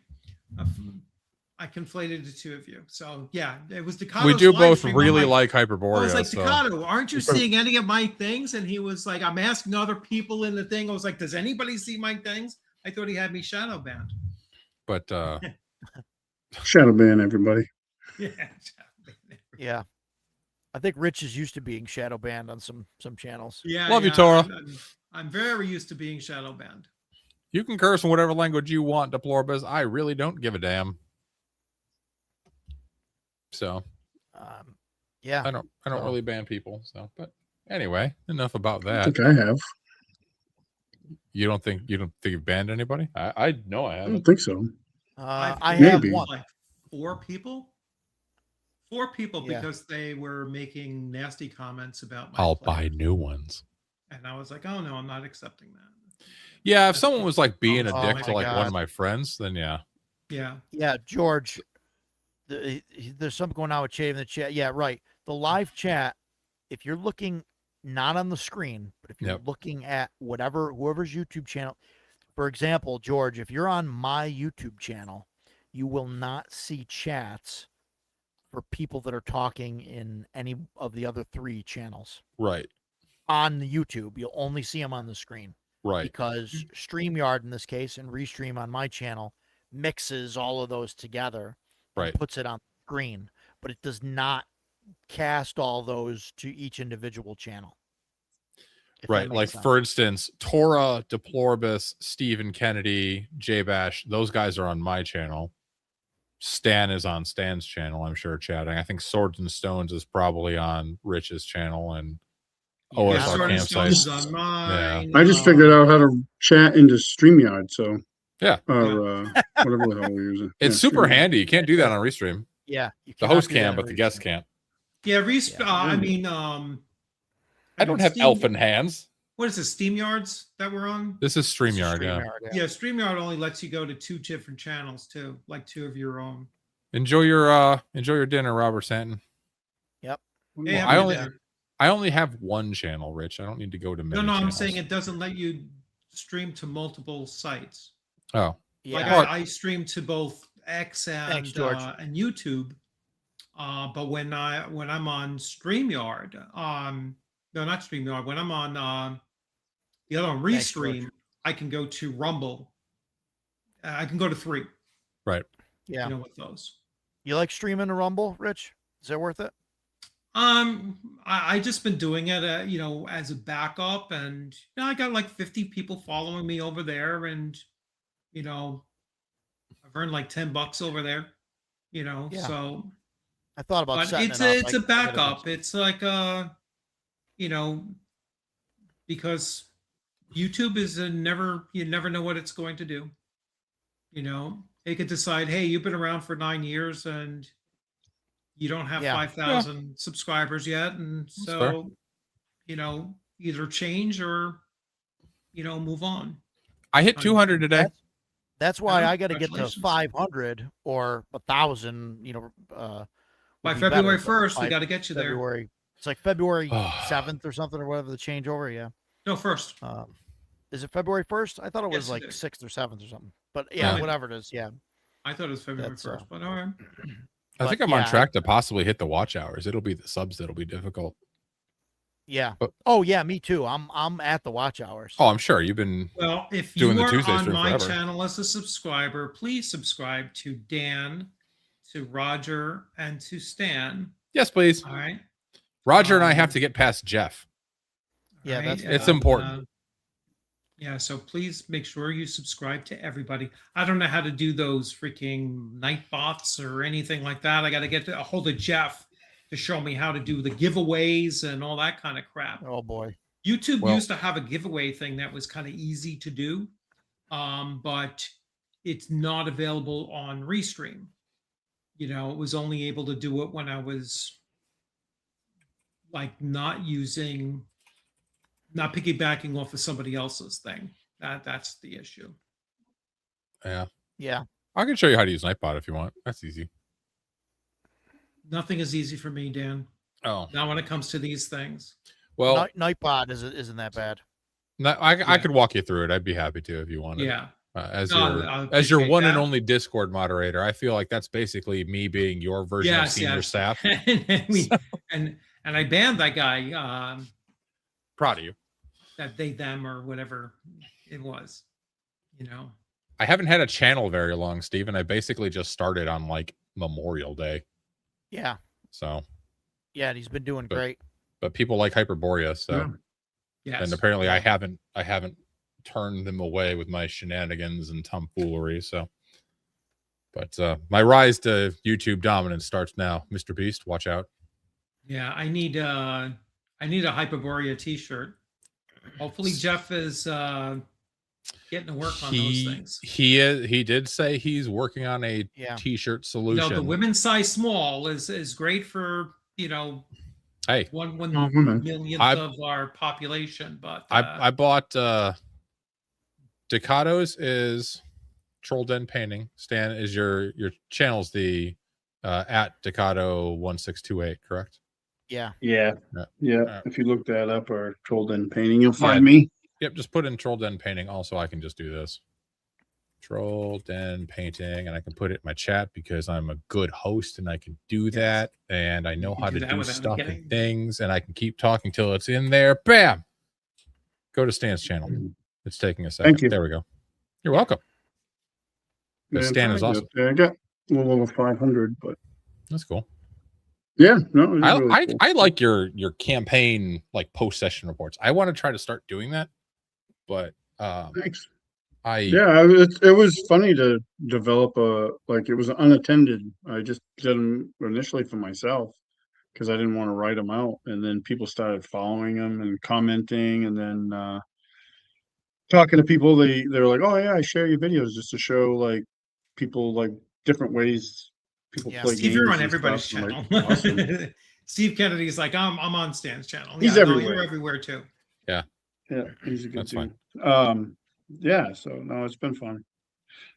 It's interesting though to see like because that's mostly what my channel is, but then I've done a few videos like why I like CNC or why I like Yeah. Dragonbane, and those videos are like older, but they still get comments. I still get people Really? posting on. Like recently, I had somebody asking me questions about.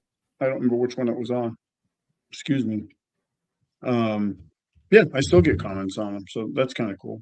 So I'm trying to figure out like different videos to do that Yeah. just aren't the recaps because I know those aren't for everybody. So, Well, I did watch some of your like painting tutorial type ones that you like the painting fur base coat. I was like fur's one almost of those like, is horrible. well, it helped me. Oh, I'm glad. One of them, they were real like impromptu. Like Jason was actually asking me questions about how to This'll work. paint that stuff, and Yeah. and I just banged out those maybe that videos. The second one's better because I was better at keeping everything in frame, but yeah, professional videographer, I am not. Robert Stanton would like people to know that asses don't belong. He's probably a donkey or mule man. Yeah, So, Yeah. definitely. me I too, plan on personally. doing like more like live stream stuff too. I think like I did that one on Monday for a little bit. I think it was You got- Monday. I'm and looking forward to the that was one with fun. you and James doing either like a recording or a live stream on Shadowkeep of the Borderlands. Yeah, we need to. I was Yeah, thinking that'll that be the other day. I need to hook up with him, and we need Yeah. to do that. That was I would like to do that with him for sure. Because I was very enjoying. It's at Dan the Final Arbiter, Grognard. I could just DM it to you. Yeah, go there for all things Hyperborea. Yeah. I enjoy those videos a lot too, Dan. Those are good that you're doing. Oh, thank you. Good stuff. Good Yeah, stuff. I need to do more Hyperborea. I enjoyed the character creation video. I finally got to use PowerPoint after my 20 some odd year career for something I actually care about. Because every other PowerPoint I've made in my entire life up to this point, I did not give a shit about. But Speaking of PowerPoint, I tried just to realized do that- a Oh, sorry. review video, and I'm like, I'm not really good at that. Like I was looking at, I did one video on one of the books that came with the Reaper Dungeon Dweller RPG, and that was all right. That was great. I got comments from the guy that wrote it and the guy that runs the Reaper company and stuff. And I yeah. wanted to do more of them, but I don't know. I just feel like an idiot when I'm talking about it. Well, I'm definitely going to do an adventure review on Late Trapper's Lament because I just ran this for my Wednesday night guys in like two. They got through like the main part in like 2 sessions. They didn't explore all of the cave, but so I'm kind of That's a waiting great until they do starter that. adventure. It is. It's a fantastic one. Great Yeah, starter. that was the one I And- was thinking about running for my guys. And this one's going to come Yeah. soon too because I love this freaking thing. This is one of my top 5 adventures ever. I'm excited that thanks, Steve. there's going to be a sequel Thank to you, it. Steven. There is going to be a sequel to this. Corey Walden is doing a sequel. That was a cool interview. That was Yeah. very cool. Thank you. To It's going to be learn level that. 4 to 10. He actually just posted on the Hyperborea Discord today that he might try to do some play tests online, and he asked me if I want to do that. So I'm going to do that. Nice. Nice. Yeah. And he's in New yeah. Zealand, so Good. one of us is going to be up at a weird time, and it's going to be me. Yeah. Hey, Yeah. Hey, Eclectic Goat. So, but yeah, I mean, I've basically homebrewed the crap out of this thing for Monday night. I'm using this as a setting for the most part. The guys Yeah. have done very little actual module stuff in Yeah. here. So That's the nice thing about those modules is they're kind of split that way. right. You know, they give you a closer, like zoomed in view of that little area of the setting, and each Yep. one kind of does that. That's really cool. Right. Like, like I mean, that. I love modules that give you a reasonable sized region map, right? So these are technically as is, I think, 1/4 mile hexes. I always scale it up to a mile just because it's like 1 hex, 1 mile. Easy peasy. Easier to figure Yeah. out. Yeah. So is it probably not exactly true to scale to true Hyperborea world? No. Do I care? Also, no. Makes my life easier. Plus, I get to roll for more random encounters that way, which is important. Oh, hey, you got a gifted sub from My Ear Trumpet. Oh, thank you, my ear trumpet. And Yeah. let's see. The winner of that was Antichrist. So, Okay. welcome, Antichrist. Antichrist. Lucifer, Perfect. I hope you enjoy Enjoyed it. Rich's content. Enjoy the channel. I like how J-Bash is like, they keep dying. But I would like to point out that I am not killing them. Their choices are. And in some cases, they're poor dice rolling, neither of which is Yeah. my fault. When 4 of them died this week, spoiler alert if you haven't seen it, I reiterated at least 4 different times, there are 3 windows in the room you're in. The street is about 15 feet down. And, oh well. I even waited until round 3 to cast Hold Person. So, I'm not So you triggered. know I wasn't joking. I'm not triggered. I just think it's funny that Jeff in particular is on character 5, I think. So, which is Sounds like our awesome. Shadow Dark foray was like that. Yeah. Yeah, I mean, Lord Madius's character's still around. Ragan still lives. He's the last plank on the ship of Theseus. So it's been fun though. I just saw today there was a ton of Hyperborea stuff on Erudite's channel. Yeah, he's been, as far as I know, he's been very much enjoying it. So he's been checking it out and looking. Yeah, he seems Oh, to Erudite, we just be a just big fan wrapped of it. up, a two-session Dark Sun. Second Is it? edition Dark Sun game. Are you guys doing more, or was it just the 2? I think it's just the 2. We'll see. We might do, because we didn't quite get to the end because they were really tight down to like a 2-hour time slot, Yeah. So, but I think we pretty much we got the treasure that we were looking for. We got a good kind of like sense and feel of. Spoiler alert! I only saw the first one. Oh, so that's fine. Yeah, we got to the end of it, sort of. I think a lot of them, I believe, have collab links, so they're on mics, but when you click subscribe, it'll show both of us. Yeah. So some of those stuff, which is fun. I did a couple collabs with RP Grandpa this week, James, on the new OSC PDFs. The OSC stuff. So we did a quick hitter for like 20 minutes, and that actually got a ton of views. And then we did a deep dive for like an hour and 20 minutes, and literally went through every single change that I could find. Verdict is, don't bother. So, Grognard said that most modern published adventures are mid. One, I think a I'd lot like are. to say that. Well, one, I think right off the bat, I'd like to say that somebody with the name Grognard using the word mid is contradictory. But so I think anybody that uses the word meh is more Grognard than mid. Anybody use the word mid is not a Grognard. Yeah. So there's that. Oh no, I know Grognard in real life. That's Spencer. He's definitely a Grognard. I'm just saying, like mid, like that's something he that my he daughter hangs out says. with the Black Lodge guys, so that's how he gets all the youthful slang. But yeah, I think it's harder to write or design stuff that's more of a modern thing, because, or are you talking modern? Are you talking modern genre or modern like published recently? I think it's published recently. I think he means today. Recently. Yeah, published recently. Yeah. Well, I mean, there's always, the depends on who doesn't. Fuck you, Gary. I think, I think it really depends on who's doing it. I think like a lot of the commercial stuff that's out there, people are really kind of worrying about what people are going to say and all of that. No, Shellback, no. Everything after 1985 is cut off. All right. That's an aggressive cutoff. There's plenty of things post 1985 I enjoy. Yeah. I will say, especially on drive-through, it is hard to sift through all the garbage. Oh yeah.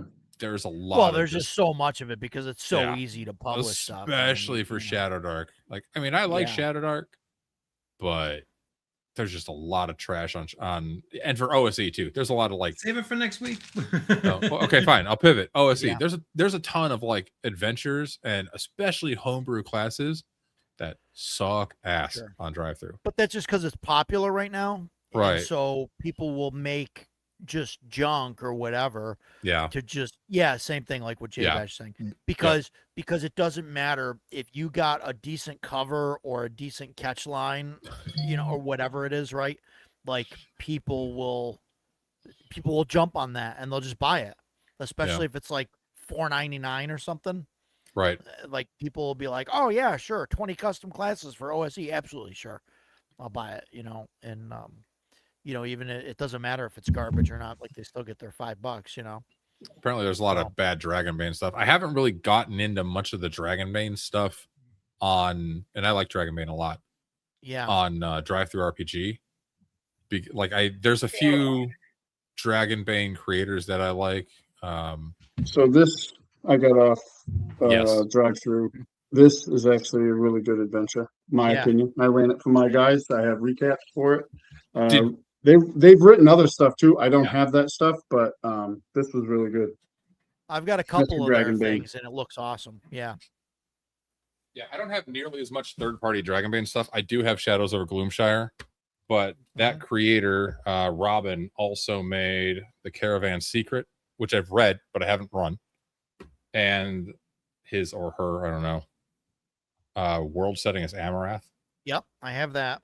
So it's a really cool. I was actually reading through this week because it just showed up on Monday, and there's a lot of interesting stuff in here. So it's a pretty cool, like really dark setting. There's a lot of cool new monsters in the bestiary in it for Dragonbane, and I love how Dragonbane monsters work with the just auto hit and everything. Yeah, it's great. So some advice for playing solo, which I don't do because I don't think I'm smart enough to figure out how to do it without cheating, because I always wind up looking ahead.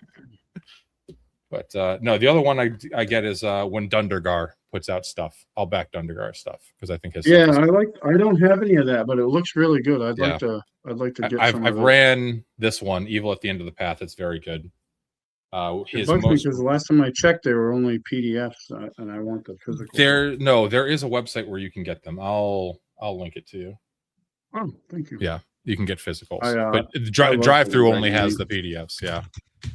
So Yeah, my guys like Um, Dragonbane. They did. My son's like not as enamored with it as I am, but he did like it.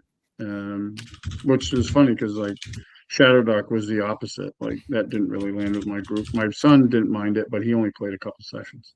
yeah, I think Shadow Dark's popularity will definitely wane. I think everything does. I think everything ebbs and flows. So yeah, I think it's starting to already. Take it easy, Rich. Yep, gotta run, guys. Have a good night. Yeah. I have been summoned. All right. Yeah, Enjoy the time with the Yeah, wife and Shadow the Dark is child. going to pick up again once it gets once the Western Reaches starts ending up in people's hands. Yeah. Yep. Yeah, I think it'll it's going pick to up really, again. Yeah. explode again, and we'll see a good showing of it in 2027. That's for sure. I think it's supposed to hit around November.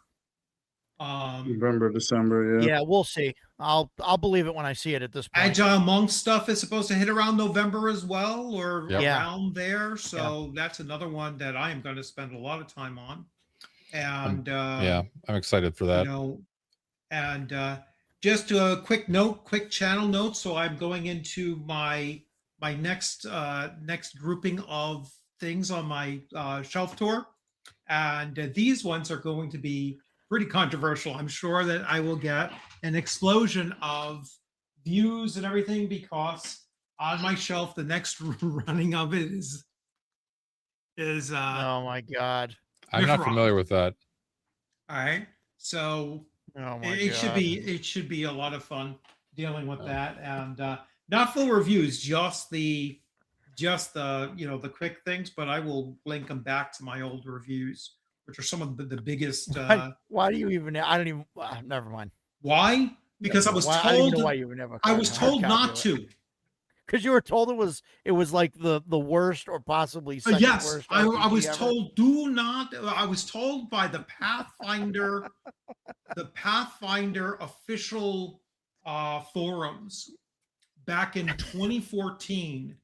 Hey, there's this game out there. Do not get this. We want to boycott this and blah, blah, blah, blah. And I was like, I was like, don't threaten me with a good time, right? Or don't threaten me with, something that's controversial.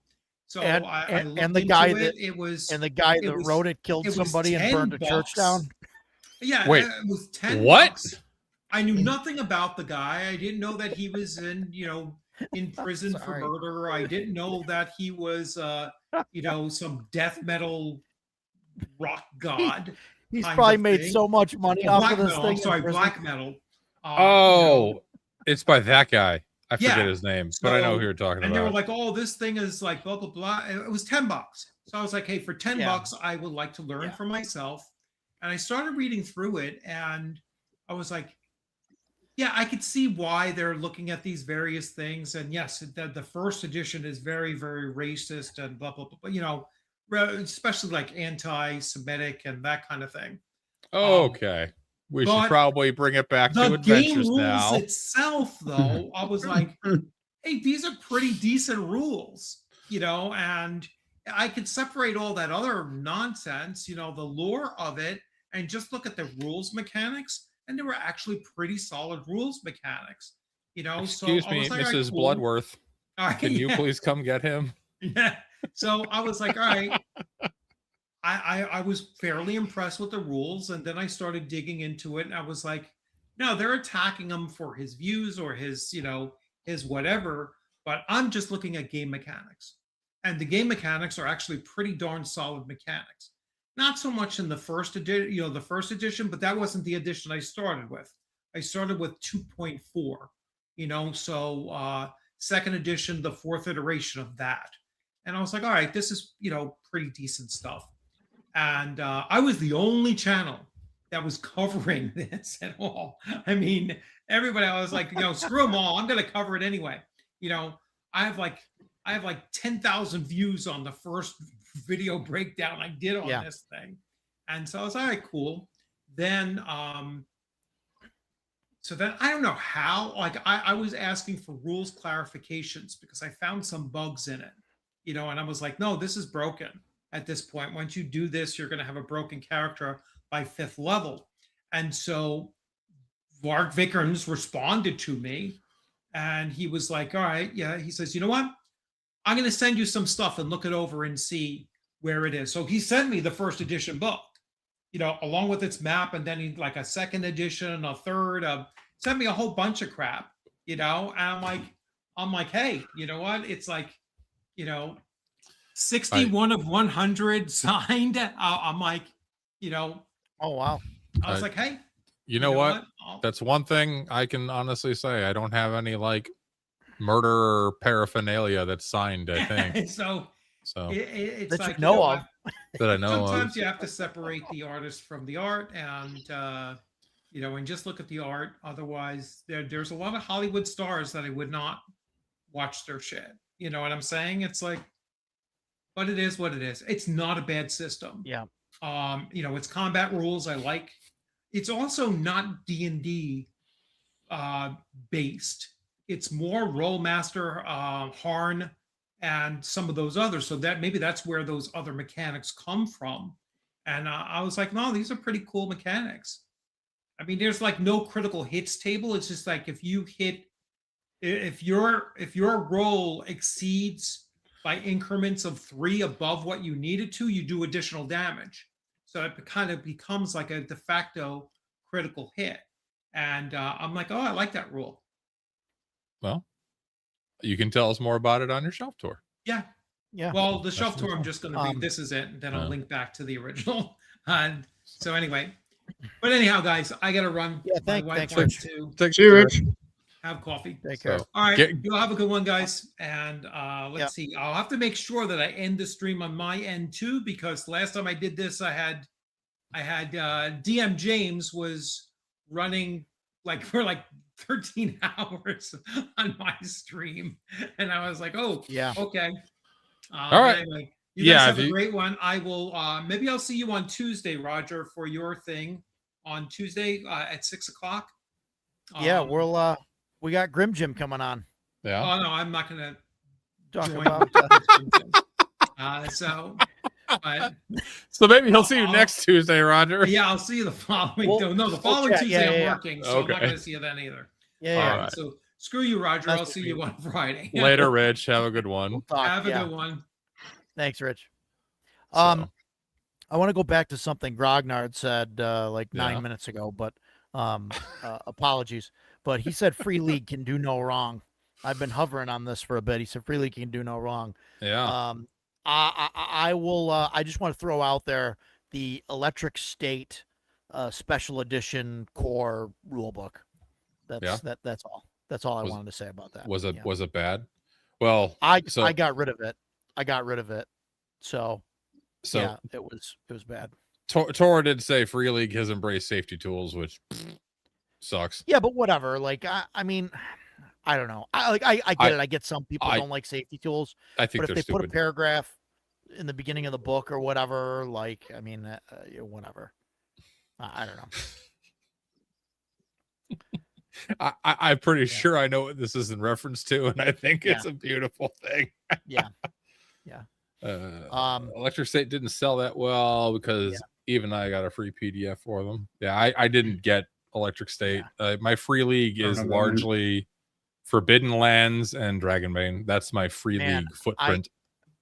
I wish I could find a picture of the special edition Yeah, core rulebook. It was there we it go. was that bad. Like there's not even a picture of it that exists. I can find. It's that bad. It's that bad. So Yeah, it's just this horrible like pink cover. yeah.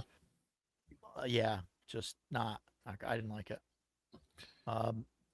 Nothing against the game, but Steven, I did send Stan on Discord since he was talking about Dundergar's site to get the physicals. So that's it. I found it. Totally worth it. He Mhm. makes good adventures for Dragonbane. Yeah, I'm gonna have to order some of those because I didn't do his Kickstarter, and I really just wanted the adventures, and that wasn't something you could do with the Kickstarter. So Yeah, I think I'll have to order them because they look good. I need to run more Dragonbane. I do too. I go back and forth so much on what I want to run, but like Dragon Bane is my favorite non-D&D style fantasy game by far. Is Dragon Bane. Ooh, do I like Dragonbane more than Forbidden Lands? oh boy. I don't know. Man. Well, Dragon Bane's kind of like Forbidden Lands light. Yeah, it kind of is. So I don't know. Well, That would be it's hard to good. rank those two. I Yeah, probably like maybe. Dragonbane Yeah. more. Well, I don't know. I'm going to talk about this in a couple weeks. Yeah, because you just started Tuesday. running it, right? Well, Forbidden Lands, yeah, but I'm going to do a show on things we've changed on, like things we've changed our mind on. Okay. And like I'm going to bring that up then. But there's some stuff about Forbidden Lands that I'm not sure if I'm okay with or not. Which I get that. If I am okay with them, that all of a sudden it means that there's other things that other systems that I've pushed out that I think I'm okay with. Other So- year zero engine systems or no. I'll talk about it in a couple weeks. Things like All right. Cypher System, which Ah. is a crazy comparison there, but I'm yeah. I think intrigued. the thing with like Yeah. Dragon Bane and Forbidden Lands. Now I haven't played Forbidden Lands. No. I have it all, but I haven't played it. But Yep. I think the focus of those two games is different. Taurus says Dragonbane's greater than Forbidden Lands. Fight me. Yeah. It depends on what you want to do. Yeah. If you want a game that's heavy exploration and Forbidden into Lands. all of that stuff, like then Forbidden Lands, I think is the Yeah. thing you want to go with. Dragon Bane has some of that stuff. I mean, that's why it's called Forbidden Lands Light, but Yeah. it's not to the extent that It's I a more really like the Forbidden Lands inventory system. I really like how that works. yes. with the, dice Dragonbane is D100 roll under divided by 5. It's a D20 roll under Yeah. system. It's Yeah, really you just fun use a and D20 really easy. instead. No, I can't. Super simple. Yeah. I'm gonna with drop just a picture enough of the, Crunch in it to make it not Yep. overly simple. I dropped a screenshot of in the Grognards Assemble Discord chat there, so you can see that's the Electric State cover, Oh, the normal that's horrible. cover, and the special edition. I see. And the old cover's Cover. 1,000 times better. Well, I sold that at CNY. yeah, I did mean, an the auction. special edition cover is kind of swastika-esque. Well, I mean that aside, I mean it just like Or it's 70s just, disco. really not great. Yeah. So Man, if I paid for a special edition, I got that, I'd be a little upset. Paul, I'll talk about that in a couple weeks. In a couple weeks. I think it's one of the things that I've Change your that I'm mind. coming around to. I'm changing my mind. Nice. on. Oh, nice. Good. Because Dragonbane's great. I Yeah. mean, my It's- only issue with it, well, I mean, other than the roll low, like feels bad, like that's always a thing in my brain, you I know. get that. But Big number good. the, We're conditioned to it. the thing that really got me is that they're all, for the most part, like fixed difficulty. Okay. Like you know what I mean, and that's like a problem for me. And I know the arguments, and there's armor and things and all that, but it's just a Banes and I don't know, boons. And, but I think I'm coming around to it. I'm coming around to it about not giving a shit about that, and about, you know, not caring about like the realism and stuff. And so I think that's like one of the things, and one of the reasons why I wanted to talk about, you know, the changing the mind thing. That'll be fun. nice. So, but Paul's gonna jump on too. Ooh, that'll be rumor has good. it. So we can hear about how much he hates all So- D20 games. Yeah, I mean, yeah, I'm sure that'll come up a little bit, you know. Yeah. Um, I'm but, just kidding. I like yeah. Paul. No, I think it'll be a good discussion. Yeah. You know. Cool. So, fun times. So, Nice. Well, yeah. I know we're getting pretty close to wrap up time. Is there anything else you guys wanted to touch on for what the Are we? topic was Oh, in geez. theory? Yeah, it's almost I actually Not hard. I got about a half a page of notes that Okay. I had before we started, and I think we covered everything there. yeah. No, I- I had a bulleted list, and I had thievery as number one, stealing things. I Yeah, I had was just gonna say that. real world inspiration, right? Yeah. I talked about that a little bit with like the crocodiles and the cathedral thing. I had reskinning existing adventures because I think there's some fun, creative aspects to that. Yeah. Yeah. I had just doodling. I didn't really talk about that, but sometimes I'll just start kind of doodling dumb shit Doodling on a stuff, notebook. Yeah. And then it becomes a thing. You know what I find like kind of helps, and this is like ridiculous, right? And but I do this, okay? Whenever you're watching a TV show or a movie, Mhm. gamify everything. Yeah. You know, like okay, like he shoots a shot and then like barely misses or whatever, you know what I mean? Then it's like, oh, okay, so he Yeah. like rolled, he's like one short on the AC, or like he's one thing, or like, oh, and then he's gonna do it again, so maybe he's pushing the roll, or oh, that's a failure, or this is a jump check, you know what I mean? And like you start running that, and you can like convert things, you know, like from a movie onto paper, and you can convert it to like whatever genre or whatever system that you want, you know. Okay. And I think that's like important to do that, you know, like take notes or like memorize, you know, and then because everything's a reference, so use it, especially if it's already timed out on a screen or whatever. Then Yeah. you know, just use that, write down the beats, you know. And Robin Laws wrote a book about it's called Beating the Story, and it's about how to, you know, upbeat, downbeat, like different kind of beats and stuff. And you could do that and make that like into a rough outline of an adventure. You know, just fill in what you need to. Yeah, But I like it. that's you know, yeah. So J Bash thinks we should do a stream where we roll up some adventures using the Throne of Adventure Design. Yeah. And Yeah. I mean, I think that'd be that's- fun. that's definitely, like I said, like I was talking about doing one of my Tuesday streams like that, doing like what is it, 19 hexes is 3 rings. Yeah. I think of like hexes, and like randomly like going through either using Shadow Dark or some, you know, simple, Just like use the generation procedures. Yeah. use a procedure, just generate the things, and then go around and say, okay, what's here? Like let's put something in this hex, something in this hex, something over here, and then and then we can go through the tome of and just do exactly what we did, right? Yeah. Say, hey, like what's in this hex? Let's roll randomly. Oh, it's a temple, you know, and then like we just go around and, you know, we can flip open the tome of adventure design or any other book and try and, you know, figure that out. Hamlet's I'm going to Hit call it Points, the pickled onion plague doctors of Promontory Point. There you go. Yeah. That's what I'm going to make. Hamlet's Hit Points is very good. Yeah. Very good as well. Robin Laws. Yeah. Robin Laws has a lot of great books. Stan runs Dragonbane at CNY. Look at that. That'd be fun. I didn't know that. That'd be cool So. if he's gonna. That would be cool. Yeah, we could totally do that on a stream. I think that'd be a lot of fun. But yeah. if you guys want to like roll on the tables and stuff, I can kind of scribe it out and then we can post it as like a markdown file for people if they want to screw Yeah. around with it. That'd be fun. Oh yeah, no, that's definitely would be the goal, is to Yeah, like get or everything just written put down it out and there. everything. Yeah. And then put it out there and be like, look, this is how easy it is to generate a thing. And plus, here's like a starting town and like a whole world. And Well, you could know, do it all on that. multiple streams. There's like procedures for like generating a town. There's procedures for Yeah. generating the hexes. You could generate like that would be a fun series.